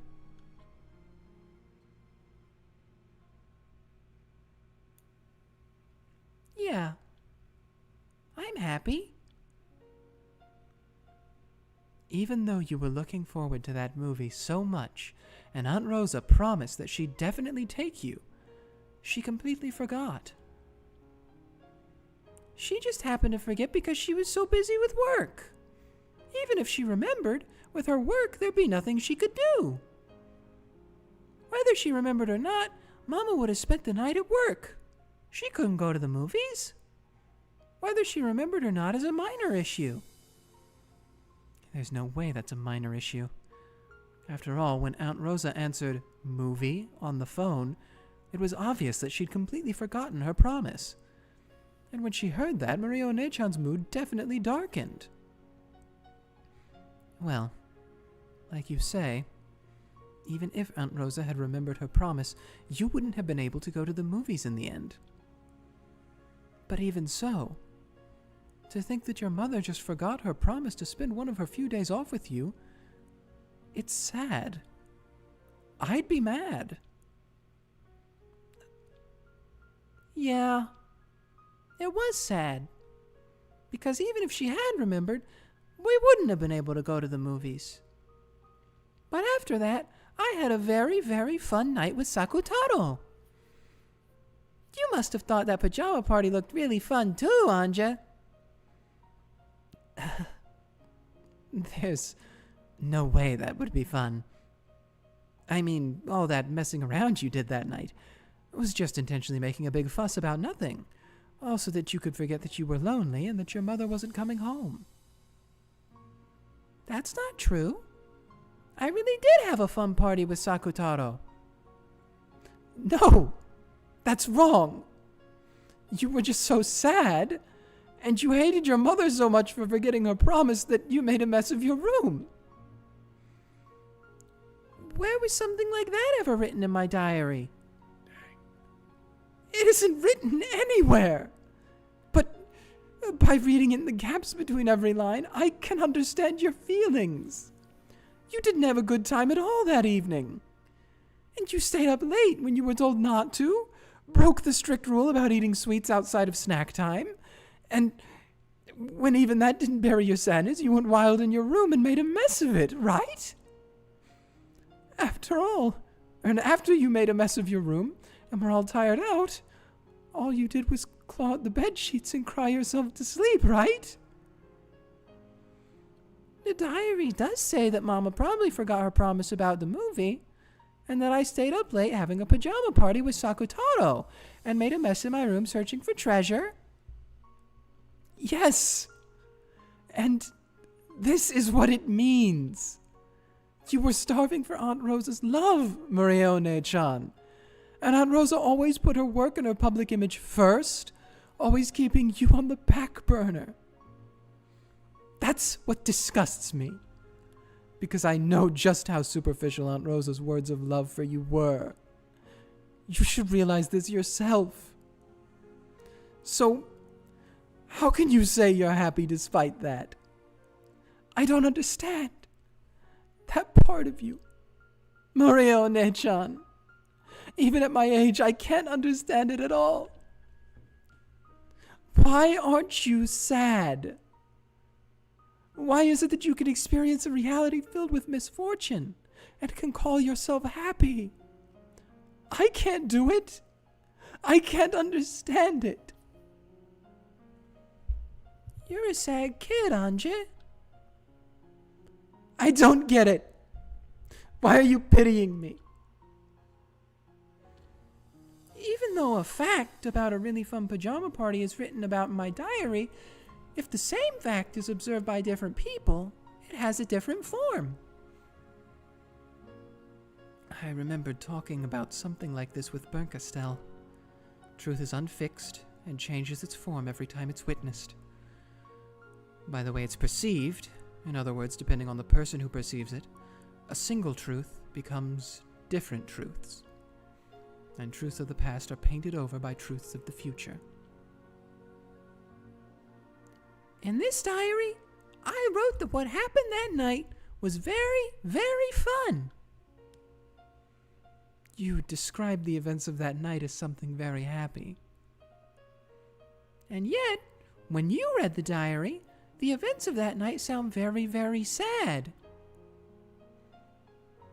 Even though you describe it as a happy scene, I read between the lines and realized that wasn't true. Stop it.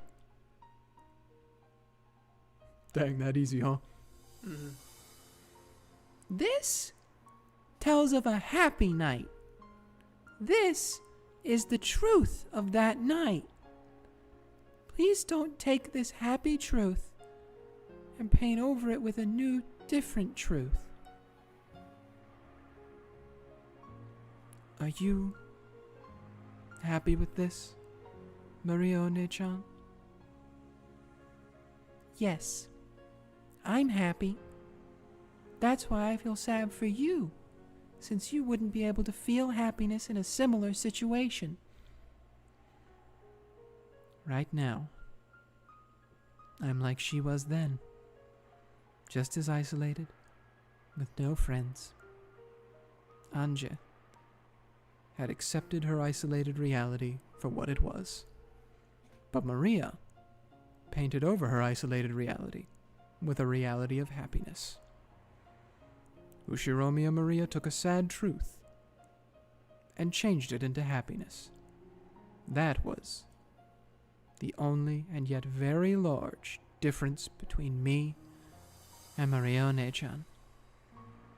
And even though I am unable to accept it, I'm also jealous of that power. Yes, that's right. This is power. I was able to find happiness with that power. Because you don't have that power, you can't find happiness, Ange. What is that power? I didn't know what to call that power either. Not at this point in time, at least. Eventually, I was taught its true form. I'll talk about it later, on the next page. So then, late Sunday night, Mama came back with a present, just like she'd promised. Sakutaro 2.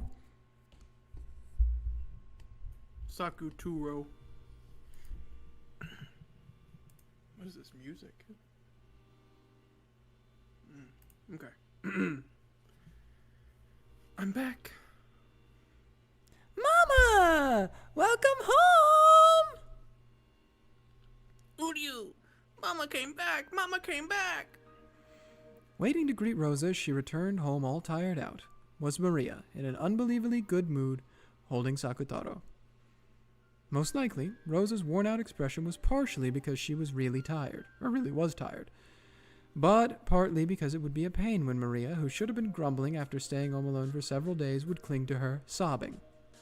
However, when she was welcomed by an unbelievably happy Maria, and found that her fears were unbelievably needless, Rosa couldn't hide her surprise. What's going on, Maria? You're in a great mood? Is someone here? It was strange enough to make Rosa think that a friend had come over and that she'd come home right when they were having a good time playing together. But there were no other shoes by the entrance. Even though Maria was in such high spirits, she had been home alone. At first, Rosa was suspicious that the cause of this unexpected good mood could be nothing good. But that really was a needless fear. And in any event, Maria had been in a good mood while she watched over the house. Even if Rosa's heart had been as cold and hard as rock, after being welcomed with a smile like this, Rosa started to honestly accept that smile, and a smile rose to her own face automatically. In that smile, you could no longer see any of the weariness of someone who'd been unable to return home for several days. Maria kept talking about what a fun time she'd had playing with her stuffed animal, Sakutaro. Rosa really hadn't imagined that the stuffed animal she herself had given would be so appreciated, and she couldn't hide her pleased surprise. I see. So you spent the time together with Sakutaro. Well done, Maria. Here's a present for Maria and Sakutaro for being so good. Who are you? A present! A present! Ooh, what is it? What is it? Both Maria and Sakutaro started jumping around. There were 2 presents.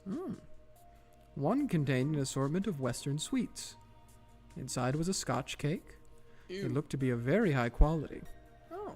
But Maria was more interested in the other one. The other one was an even bigger box, and it was pretty heavy. Go ahead and open it. They might become new friends for you and Sakutaro, okay? Goblins. Yeah. What? What's this? What's this? You ready for this? Brawn tube goblins. Yes. Inside, laid there like chess pieces, were about 20 small ceramic figures shaped like animals. Squirrels, rabbits, small birds, dogs, and cats, and they were all holding musical instruments. In addition to them, there was also a panorama-style background. A forest scene was drawn on it. The small forest animals were gathered in a plaza and looked like they were having a good time. Rosa set it up on the table, and when she then lined up the ceramic figures like chess pieces in front of it, it became a band of forest animals. Isn't it wonderful? I saw it in a store window and I was taken with it at a glance. This is a present for you for being such a good girl home alone, Maria. Ooh, thank you, Mama. Awesome, Sakutaro. Look how much our friends have grown. It's just like you said, Sakutaro. It was true that if we had a fun, noisy time, we'd get more friends. Right, didn't I tell you? Look, we have more friends. Look, we have more friends. Who are you? Relieved that her gift had been appreciated, Rosa remembered that she'd been filled with several days of weariness. Mama, you really worked hard. Go take a shower. If you take a hot one, I'm sure your weariness will go away. Want to take a bath? I'll choose what to put in the bath today. Thank you. But it's already late, so get ready to go to bed. And Mama is tired, so I'll just take a shower and go to sleep. I have to get up early tomorrow. Yeah, got it. Here, Mama, I'll take your coat off. I can do it myself. Oh, thank you. Mama, your coat is full of smells from outside. What a weird thing to say. Huh? Just wait. Oh, sorry, something fell out. I'll pick it up, okay? When she took Rosa's coat, a receipt or ticket stub or something fell out. It had been in Mama's pocket, so it was probably important. Maria hurriedly picked it up. It looked like a ticket for the green car, the Shinkansen, or Shinkansen, or something. Atami? Wasn't that a place famous for its hot springs? At that moment, with a razor-sharp sound, the warm atmosphere shattered. Instead of the Rosa who had been there just a second ago, enjoying the gift with her daughter and recovering from her weariness with a long-awaited return home, there stood a person who looked exactly the same, but who had a completely different, terrifying expression on her face. In her hand was the ticket stub that Maria had picked up. She had stolen it from Maria's hand in an instant. Just a few seconds too late. By the pain of her hand that had been hit. And her mother's expression. Maria realized that she must have done something wrong. But she didn't know what she had done that had gotten her in trouble. It was probably because of that ticket stub-like thing. Was she not supposed to touch it? Even though she had tried so hard to welcome Mama with fun and happiness, she had touched something important to Mama without asking and ruined that pleasant atmosphere. So Maria apologized immediately. Sorry.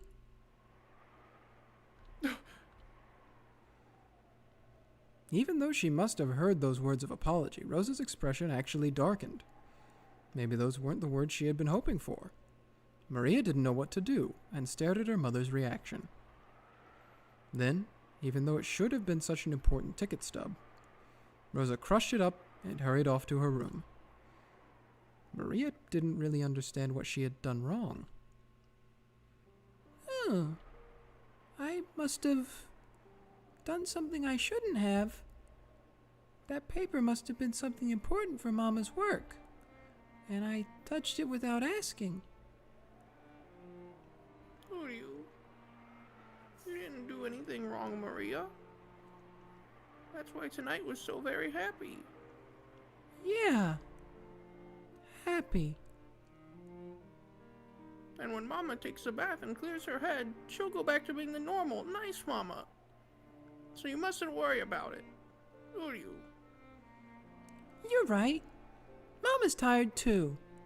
Oh, I mustn't worry about it. After all, we were so happy tonight. Who are you? Just stop it. I can't watch this. Ange, I think you're looking for happiness in the wrong way. You're the one who's wrong, One-chan. How can you call this happiness? It's so pitiful that I can't watch anymore. What is? That Mama suddenly got mad? That happens sometimes when humans get tired. Condemning a person because of a momentary misplaced emotion isn't very adult of you, Ange. I can't believe I'm hearing this from a 9-year-old. But that's not the problem. That ticket stub you picked up was clearly strange. What was? There was nothing strange about it, and it has nothing to do with the happiness of that night, right? Aunt Rosa called because she'd be staying over at her company because of work, right? Why Atami? Isn't that what you call a vacation? It means she left you and went on a vacation, right? And you normally don't go on a vacation by yourself. Even if that was a ticket for Atami, that alone doesn't make it proof that Mama lied and went on a vacation, right? She lied on the phone and then she changed her expression so drastically and grabbed it from you. What more proof could you want? It might have been from a business trip long ago, right? Or maybe she just happened to pick up some trash and put it in her pocket. It might have been a receipt from someone who worked for her or went on a business trip. In that case, it would be important for her work. It wasn't a toy, so I can understand why Mama took it away. This evidence you're talking about is only circumstantial. Imagination and delusions. I don't know why you're interpreting it in a way that makes our relationship worse. I'm the one who doesn't understand why you're interpreting it in a way that's so convenient for Aunt Rosa. As I thought, you're a pitiable child, Ange. Even though there are so many fragments lying about you that could make you happy, you can't find them. Instead, you only look at unhappy fragments and continue to get hurt.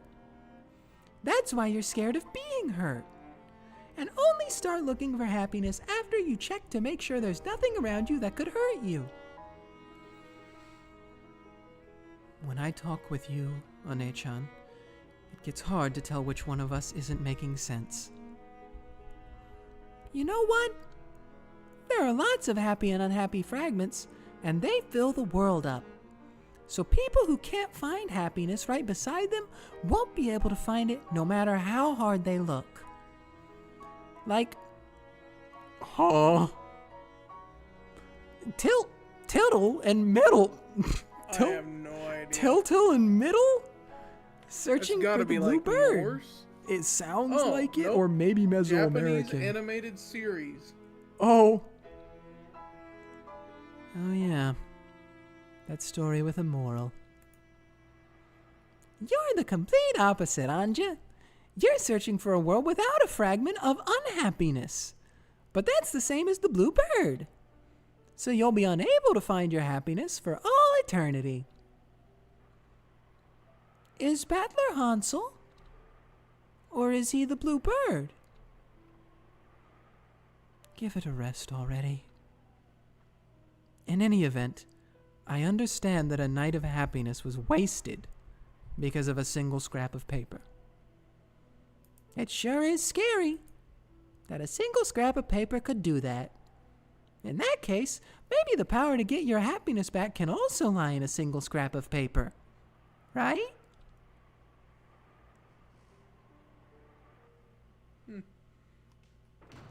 Accurate too. 1980 anime. Wow. That's based on a 1908 Belgian Wow. play. Interesting. That's why it's got those weird names, because it's Belgian. Belgian moment. Just when she'd finally been able to communicate with Maria after so long, Rosa's face twisted with a mixture of anger, sadness, and fierce self-hatred as she flew into her room and closed the door. Maria's sorry had sliced into her chest sharper than a knife. At that time, she noticed a cute envelope placed on her study table. Oh no. It was probably something that had come with a girl's magazine. To Mama. Let me share my happiness with you, it said. She took it, and after hesitating, opened it and read what was inside. Then, after letting 2 large tears drip down the paper, she flew out of the room, hugged Maria from behind as she headed for the bathroom, and buried her face into her daughter's back, and cried. Then, realizing that she was the one who should be apologizing. Ellipses. She apologized. Why is Mama apologizing? There was no answer to that question. Look, we already made up. Something like that was absolutely nothing to worry about because of the friendship Mama and I share. To me, your happiness is too painful, Maria One-chan. I understand how you feel, more or less. Before I realized I had that power, even I was a pitiful child who could only find fragments filled with misfortune, just like you are now. What is that power? This power that I don't have, but you do. Are you saying that I'm unfortunate and you're blessed because I don't have that? Just what is this thing you can't describe except with an abstract word like power? What do you think it is? Love. The single element. Without it, it cannot be seen. Yeah. You do want to know that, Ange. That's why you've been reading my story so far. Of course, I'll teach you. I'll show you the secret to that power. And it's something I taught you about long ago when you were little, right? Did you forget? It's okay. I remember. Now she will teach you. She? Who's that? I shall teach you in Maria's place. But Beatrice. The power Maria has, but you do not. Yeah, the power I have, but Ange doesn't. It's magic. Maria and Beato said it together. And then they started giggling because they'd said it at the same time. It was an innocent reaction, one that didn't seem like Beato at all. Oh, we're back! Black tea was arranged on a table in a peaceful garden, and Beato, Maria, and Sakutaro, who was sitting on Maria's lap, were having fun chatting. Oh, I see. He's called Sakutaro. So this is your best friend. Who are you? Nice to meet you. I'm Sakutaro. Oh, Sakutaro's shy, so he's nervous. It's okay. Beatrice is also a great friend of mine. Julio, are Maria's friends my friends? Yeah. Julio, then am I Beatrice's friend too? Yeah. Julio! Maria, does something like this happen frequently for you in your everyday life? Huh? What? Is breathing a spirit of magic into inorganic matter and giving it life like this commonplace in your everyday life? Oh. Sakutaro isn't inorganic matter. He's a lion cub. Julio!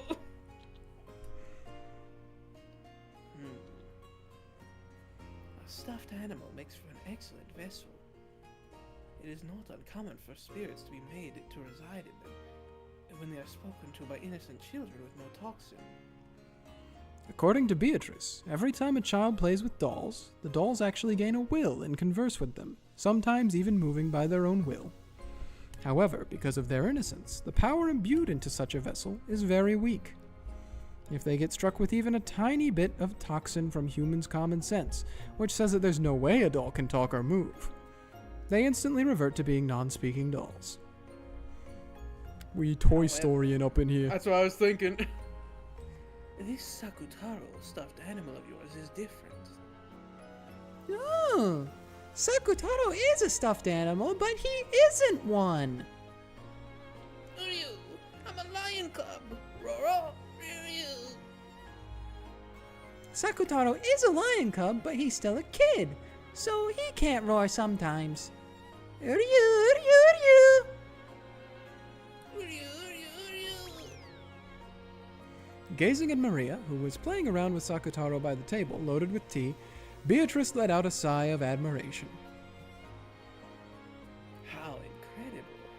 This Sakutaro, with a cloth and cotton vessel as a shell, has completely materialized into the human world. He has his own personality, talks with the summoner freely, and even moves by his own will. And even more surprising is that Maria did not summon him using the name of a person from another world, but created him out of the sea of zero. We're getting so much dropped on us right now. Yeah, I hope you're keeping up, bud. Okay.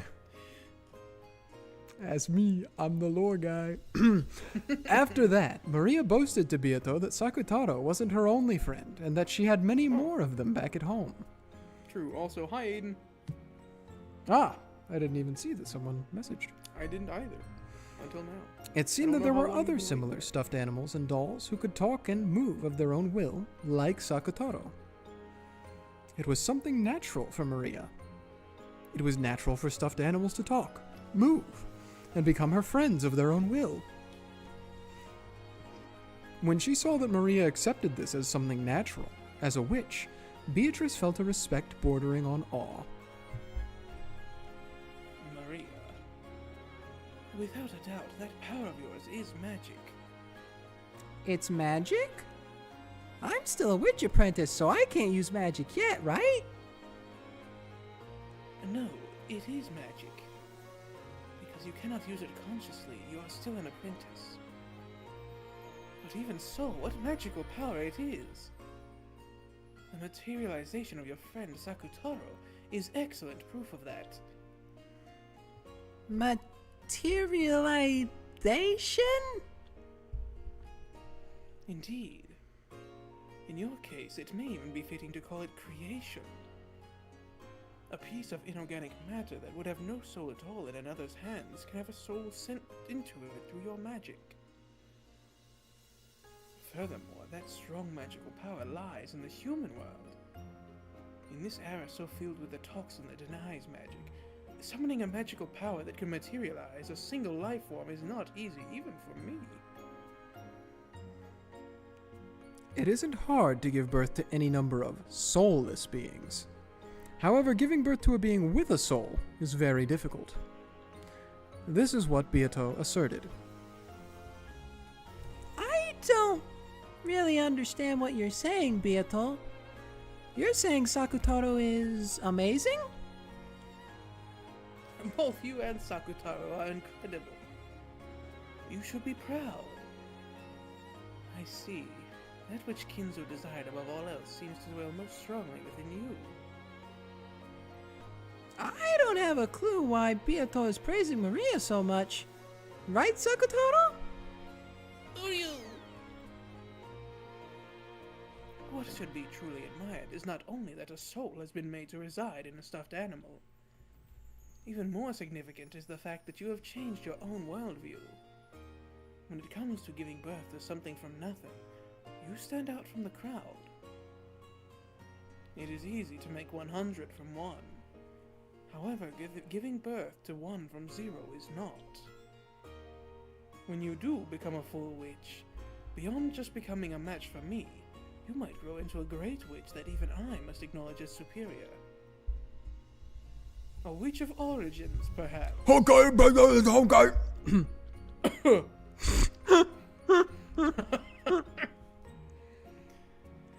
I'm really looking forward to your future. Oh, Beato said I have talents as a witch. Isn't that great, Maria? Uryu, Beato. Thank you for praising Maria. No need to thank me, Sakutaro. That red muffler truly suits you. And I'm envious of the talent of your master, who was able to give birth to a friend like you. Uryu! Thanks for complimenting my muffler. This is a present I got from Maria. It's my favorite. And its size is truly like a muffler that was created just for you. I see. I must also give my new friend some kind of present. Huh? Beato is giving Sakutaro a present? Of course, a gift from a witch must be something with magical power. In that case, so that he can be your friend for all time, and so that you can have even more fun playing with him, I shall give Sakutaro my magic power. With that, he should be able to materialize even more strongly. Huh? Oh my god, that one went really high. I'll be able to have much more fun playing with Sakutaro. How's that? Uryu? What could it be, Maria? Is it something scary? Don't worry. Beato won't do anything scary. True. Right, Beatrice?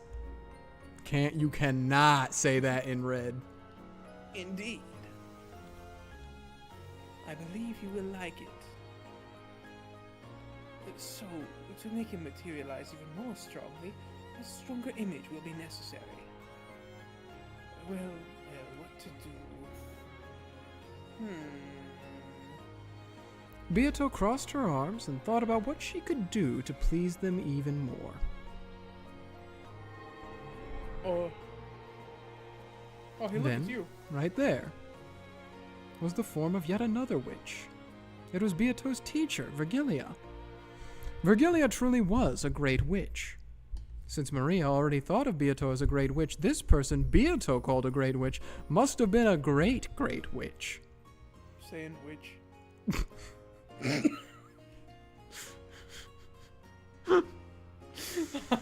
According to Beato, she still didn't even rise up to this witch's feat when it came to magical power. My. I thought I heard some cheery voices. What a fun tea party this seems to be. Oh, teacher. Perfect timing. I want you to look at this lion cub. I hear he's Maria's new friend. Do you see the sun glare? Oh, Virgilia just covered it. Never mind. Oh, what a lovely lion son.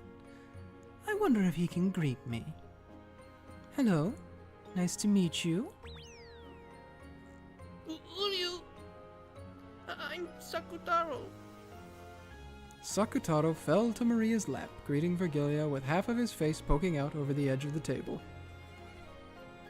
It seemed he was very nervous, since this was a witch that even Beato called teacher. Oh, what an adorable name. As a reward for giving such a good greeting, here's a sweet for you.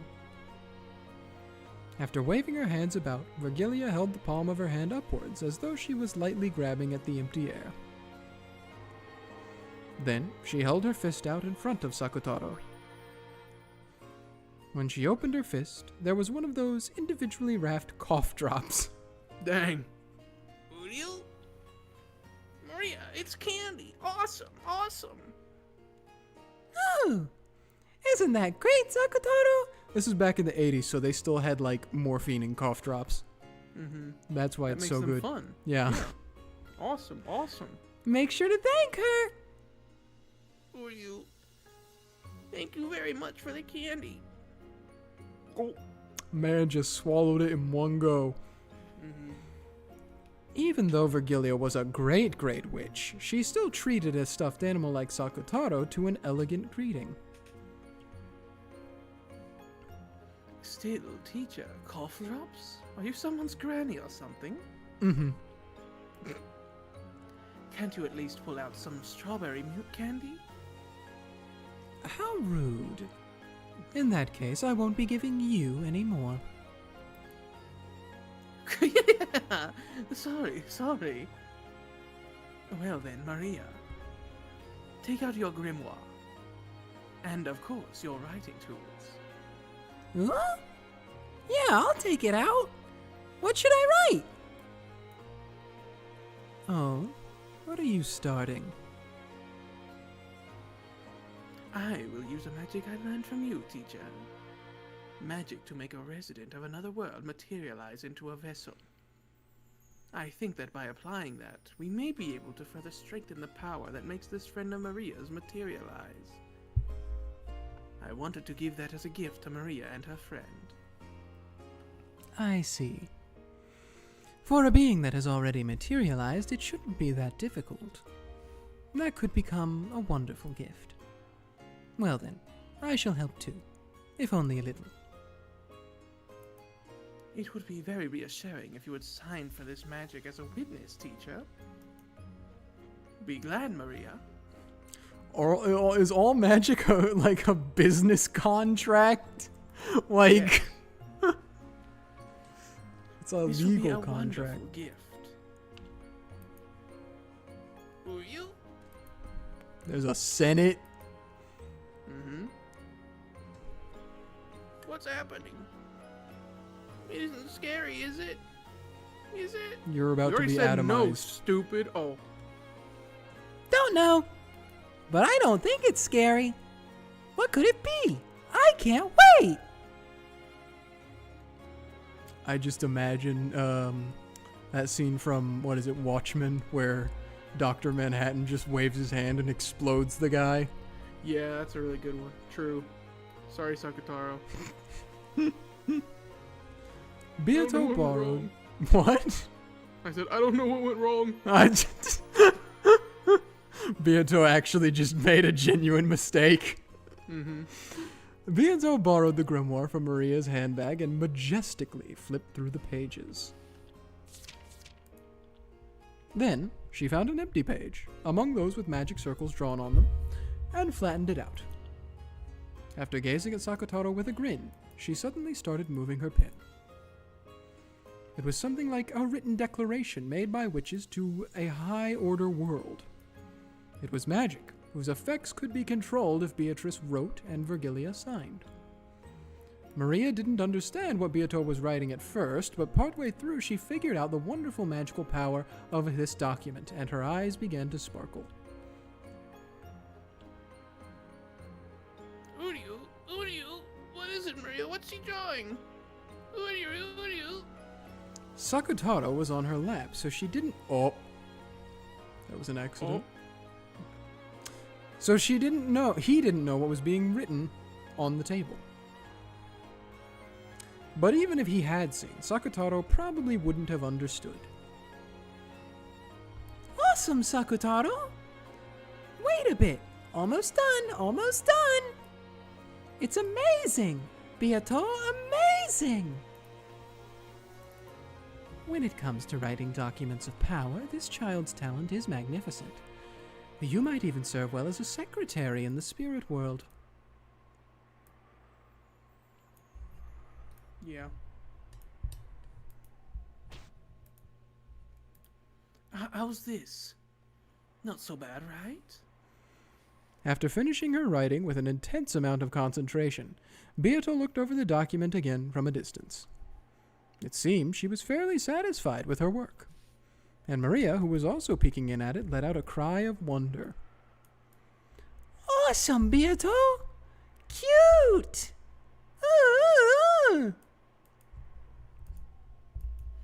By the name of the Golden Witch Beatrice, I now acknowledge Sakutaro, Maria's child. Teacher, if you would sign as a witness. Yes, yes. By my name, I witness and acknowledge this oath. It is done. Virgilia signed, completing the written declaration. It was a document with the power to proclaim to the beings of a higher world that Sakutaro had most certainly materialized in the human world. Sakutaro, who had been born from Maria, was nominated by the two witches, Beatrice and Virgilia, and just now his existence had been acknowledged by the higher world. That itself was the great magic of materialization. According to Beato, it was apparently quite fortunate that Virgilia was there. After all, depending on the number and quality of witches that signed proclamations to the higher world, the power that resided in them could change drastically. Virgilia in particular had many friends in that higher plane, so her signature gave the proclamation a power with which Beato's couldn't even compare. What? I just posted something to our community tab. Oh boy. Wait. I'm really proud of it. Yeah? I bet you are. Yeah. Let me go look at it and see what it is. What is wrong with you? I did all of that this while we were doing this. It should have just been her buried in sand. No, but sandwich. Oh. By this proclamation, I accept you, Sakutaro, as an individual with his own ego. And I welcome you as a friend in accordance with the contract of mariage sorcière. Oh, yeah? From now on, Sakutaro is our common friend. And for that, I shall bestow upon you a fitting form as a gift. Accept it. With the grimoire still open to the page and the proclamation, she turned it around and handed it to Maria. Maria showed it to Sakutaro on her lap. When Sakutaro beheld that proclamation, he felt something hot and bright begin to dwell in his body, made of cloth and cotton. Even as he looked around, nervous at this sensation he'd never felt before, that power strengthened, and eventually a bright light completely swallowed him up.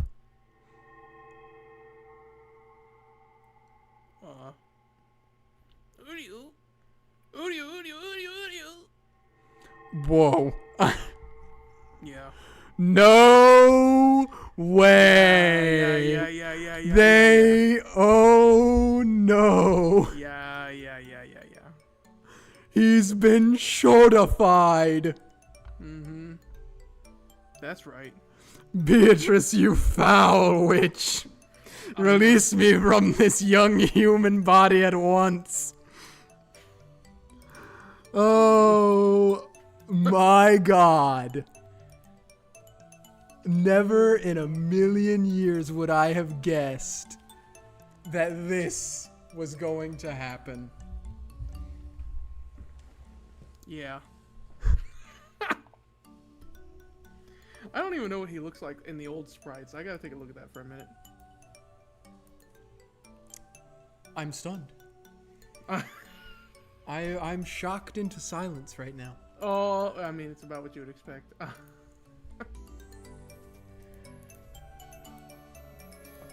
Let's just give the audience a little look-see here. There he is in all his glory. Mm-hmm. I wonder if is he updated in the Oh, let's see. in the thing. Doesn't appear to be. Not yet. Oh, Not he's yet. not even in the thing. Okay, he's Not not yet. even in the thing. yet. At least not yet. Yeah, he might not be there yet. He I'm might assuming he's eventually. gonna be up, down from Maria though. Probably. Maybe. Then, when that light disappeared, there, Maria's friend Sakutaro held a new form and existed. You know what? Well, there it is. Oddly enough, the pachinko one is not the worst ever. Ooh, you're cute, Sakutaro. Really cute. Uryu, does it really look good on me? It isn't embarrassing? Oh, it's a very lovely form, Sakutaro-chan. I figured the muffler was his charm point. And the ears. I know the ears sure are nice, truly cute. Yeah, that makes sense with her considering what half of her servants look like. Yeah. Let me nibble 'em later. Stay away from him. You've already got one boy toy woman. Oh. Thank you, Beatrice. Thank you very much for the wonderful present. There is no need for thanks. This is out of respect for your wonderful magic and your friend. And now that you have reached this level, it would not be odd for you to graduate from being an apprentice at any time. From now on, I shall instruct you on even more new and fun magic. The fact that Ange has just been watching all of this. Yeah. From this point forward, you may call yourself Maria, an apprentice witch of origins. A witch of origins? Indeed. It is the title of a witch who seeks to become a creator. Right now, you are just an enchanter, A magician specializing in forms of magical enhancement. who has only enough strength to breathe magical power into the small objects around her.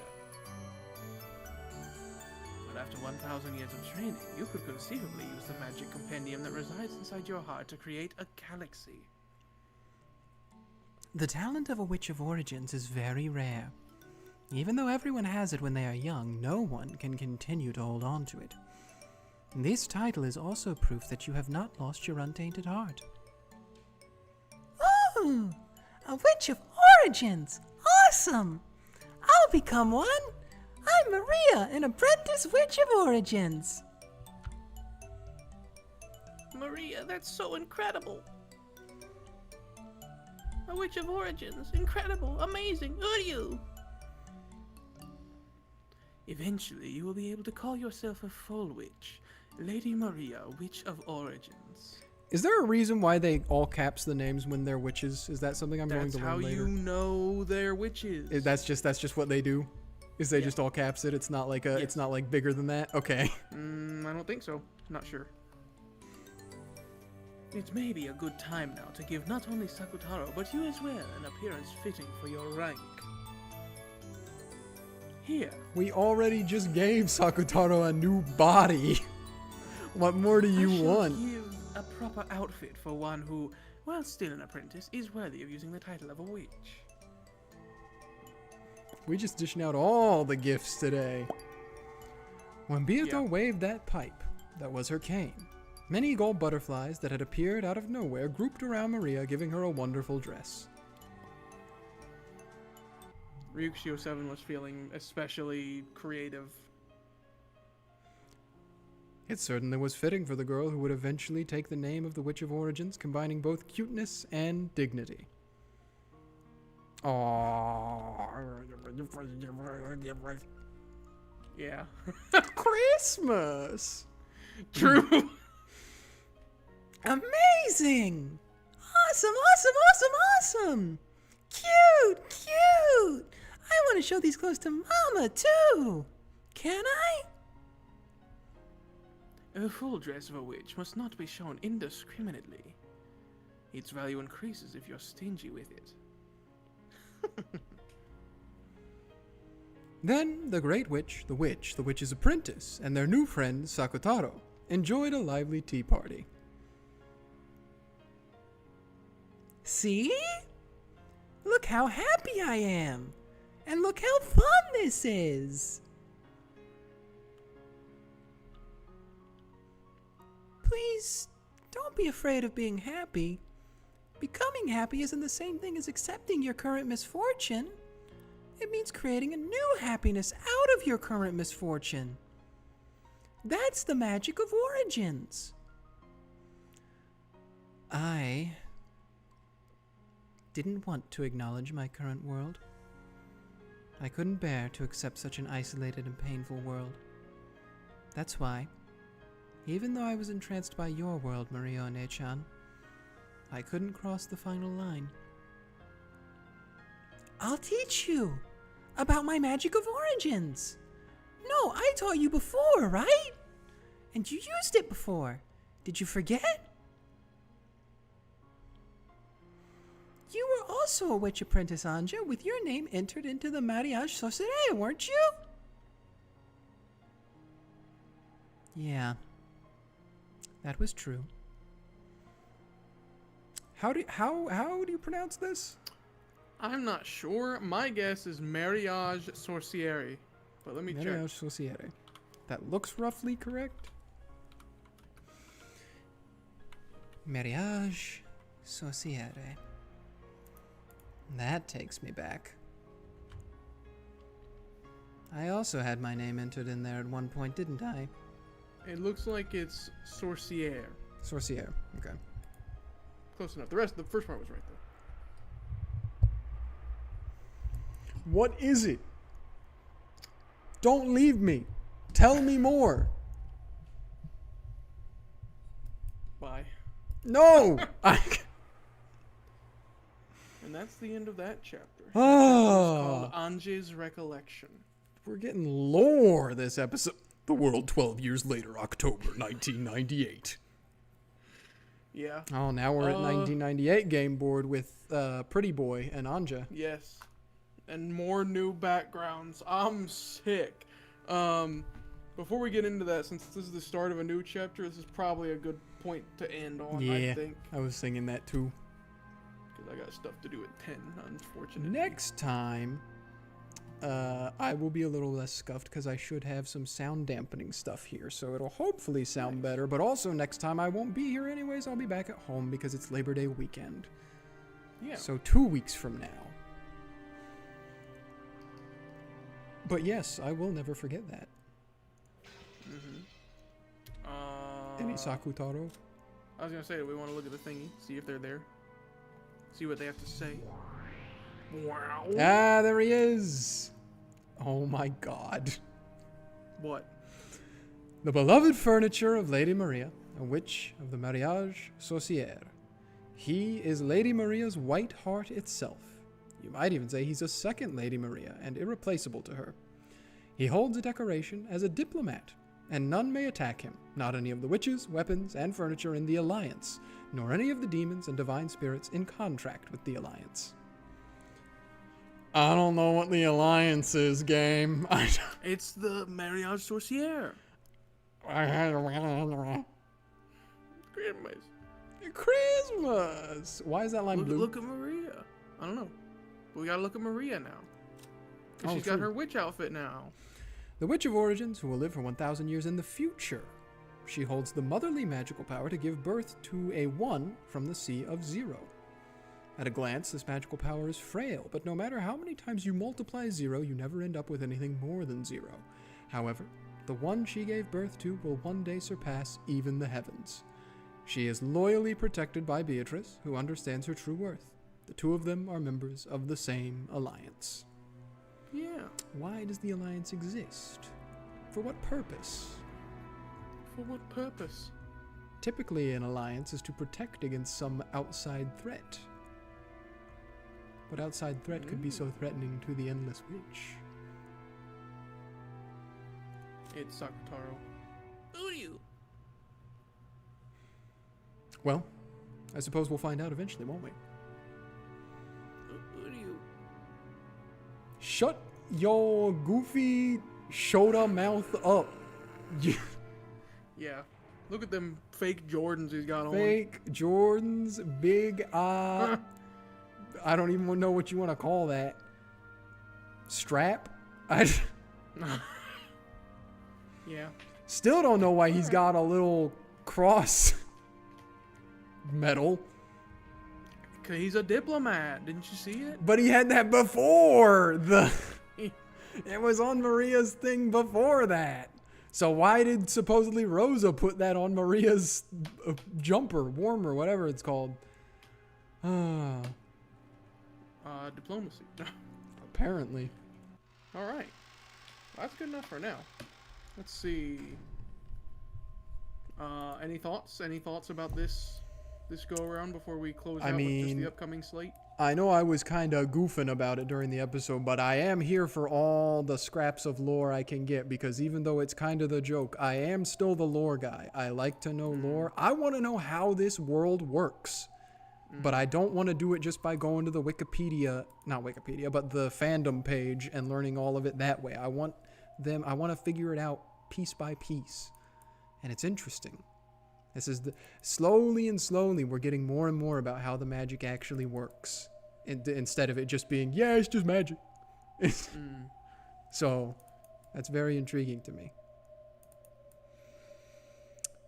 Also, Battler got blue. Rose's thing's sad. Oh, yeah, true. Dabba-dee dabba-die. He blued it up. He done blew that He place did. up. You know what I'm saying? And yet, the first thing I thought when Battler was like, man, this sucks. The blue's gonna suck. It's bad for me. I was like, bro, you are not thinking outside the box at all. But thankfully, Ange immediately corrected him in that. And yeah, he definitely needs her help. Good Lord. Poor boy. He'll get there. Shotgun theory comes into play finally. Small bombs. Small bombs. I cannot wait. Oh. But it will be cool now to see the blue and red going up against each other. Yes. There is a line that happens at the end of this episode that I am waiting for it to drop. It goes insanely hard. Which, earlier, Kraus really thought he was him, by the way. What did he say? He was like, time? Yeah. Since when did I need that? Or Since something when like did that. I need time? He really thought he was him. Pro I thought he was mean, all Tracer. the siblings kind of do stuff like that sometimes, though, don't they? Yeah, I guess. All the siblings kind of think they're him or her in the moment. That's true. They do. They do that. It just feels the most egregious coming. It does feel the most egregious coming from Kraus. Out of all of them, he is the least him. True. Oh well. And then yeah, like I said, the Maria Rosa stuff continues to be insanely heartbreaking. Yep. God. But yeah. Oh well. Maria never got over her broken heart with whoever her previous husband was. Maria. Not Maria. Sorry, Rosa. Ugh. The more I think about it, the more I think that like the siblings are mirrors of each other, right? Like, so if you think about it, Rosa's kind of a mirror of Rudolph. But she's a woman, so she's a woman in 1980s, so it's way worse for her to be that way than for Rudolph to be his way. Yep. But oh well. Oh yeah, and definitely Kraus and Eva. Whew. Yeah, big time mirrors. They all, in different ways, mirror each other. It's crazy. Yeah. I think Good about writing. it more and more. I know, right?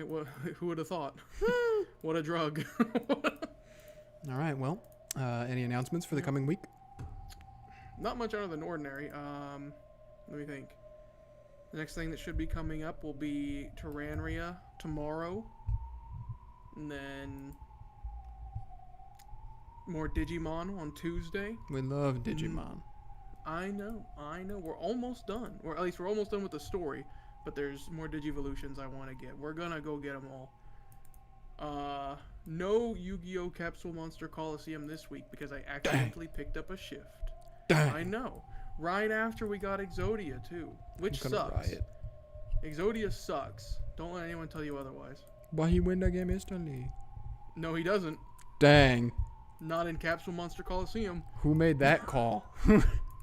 I don't know, but it was a bad one, wasn't it? Yeah. But it doesn't matter. We're gonna win, just not this coming week. It'll have to be next week.